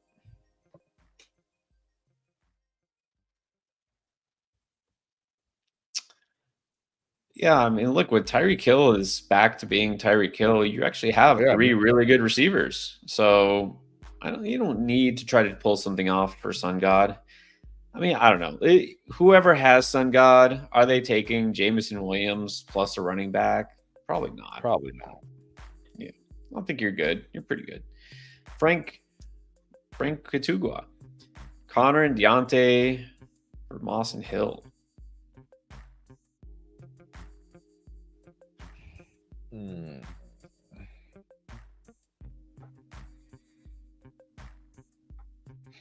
I might regret this, but I think I might just take Connor and Deontay.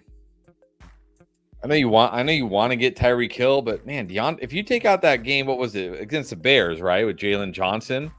If you take out that game against the Bears, Deontay Johnson has been great in every game with Andy Dalton. And you take out last week in that tough matchup for James Conner. James Conner's been mostly great this year. Zach Moss, whatever. I might just take the Connor and Deontay Johnson side and not deal with the whole Miami headache, honestly.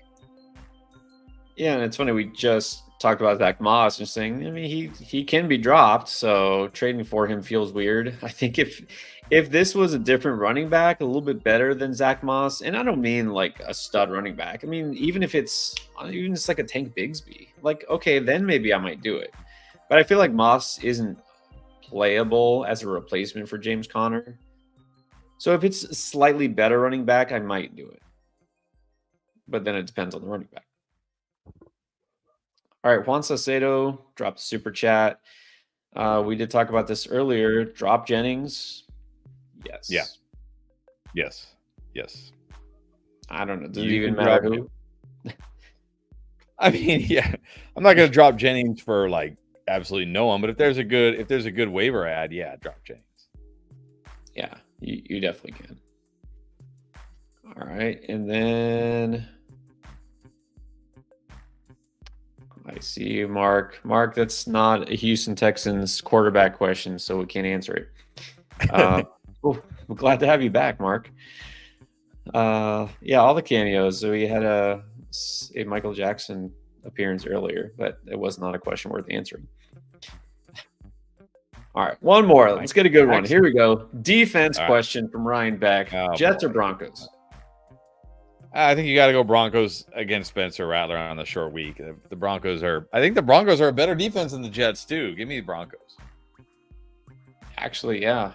Jets defense didn't look too sharp. Go Broncos. No questions there. Christian Jimenez, trade JSN for Tank Bigsby. Yeah, just give me Tank Bigsby. I'll just gamble on him being the RB1 for a while. What JSN, what are we really getting? Just give me Bigsby. It seems reasonable. The running back's more valuable. Sure. Why not? Tank's definitely going to be the guy this week. Maybe going forward. You're buying into any of those is probably just, people making things up. Could Travis Etienne get traded because the Jaguars are pretty much out of it? I mean, at this point, I guess anybody can get traded. Right? Max, well, what tier of player to get back for Mason and Cup, Mason and Debo? You should get somebody pretty good. I mean, Cup still has a lot of value. I think, like, if you're looking at running backs, I think you should be looking at guys like James Cook, Kenneth Walker. If you're looking at wide receiver, probably like DK Metcalf's, Mike Evans, who might be a buy low right now.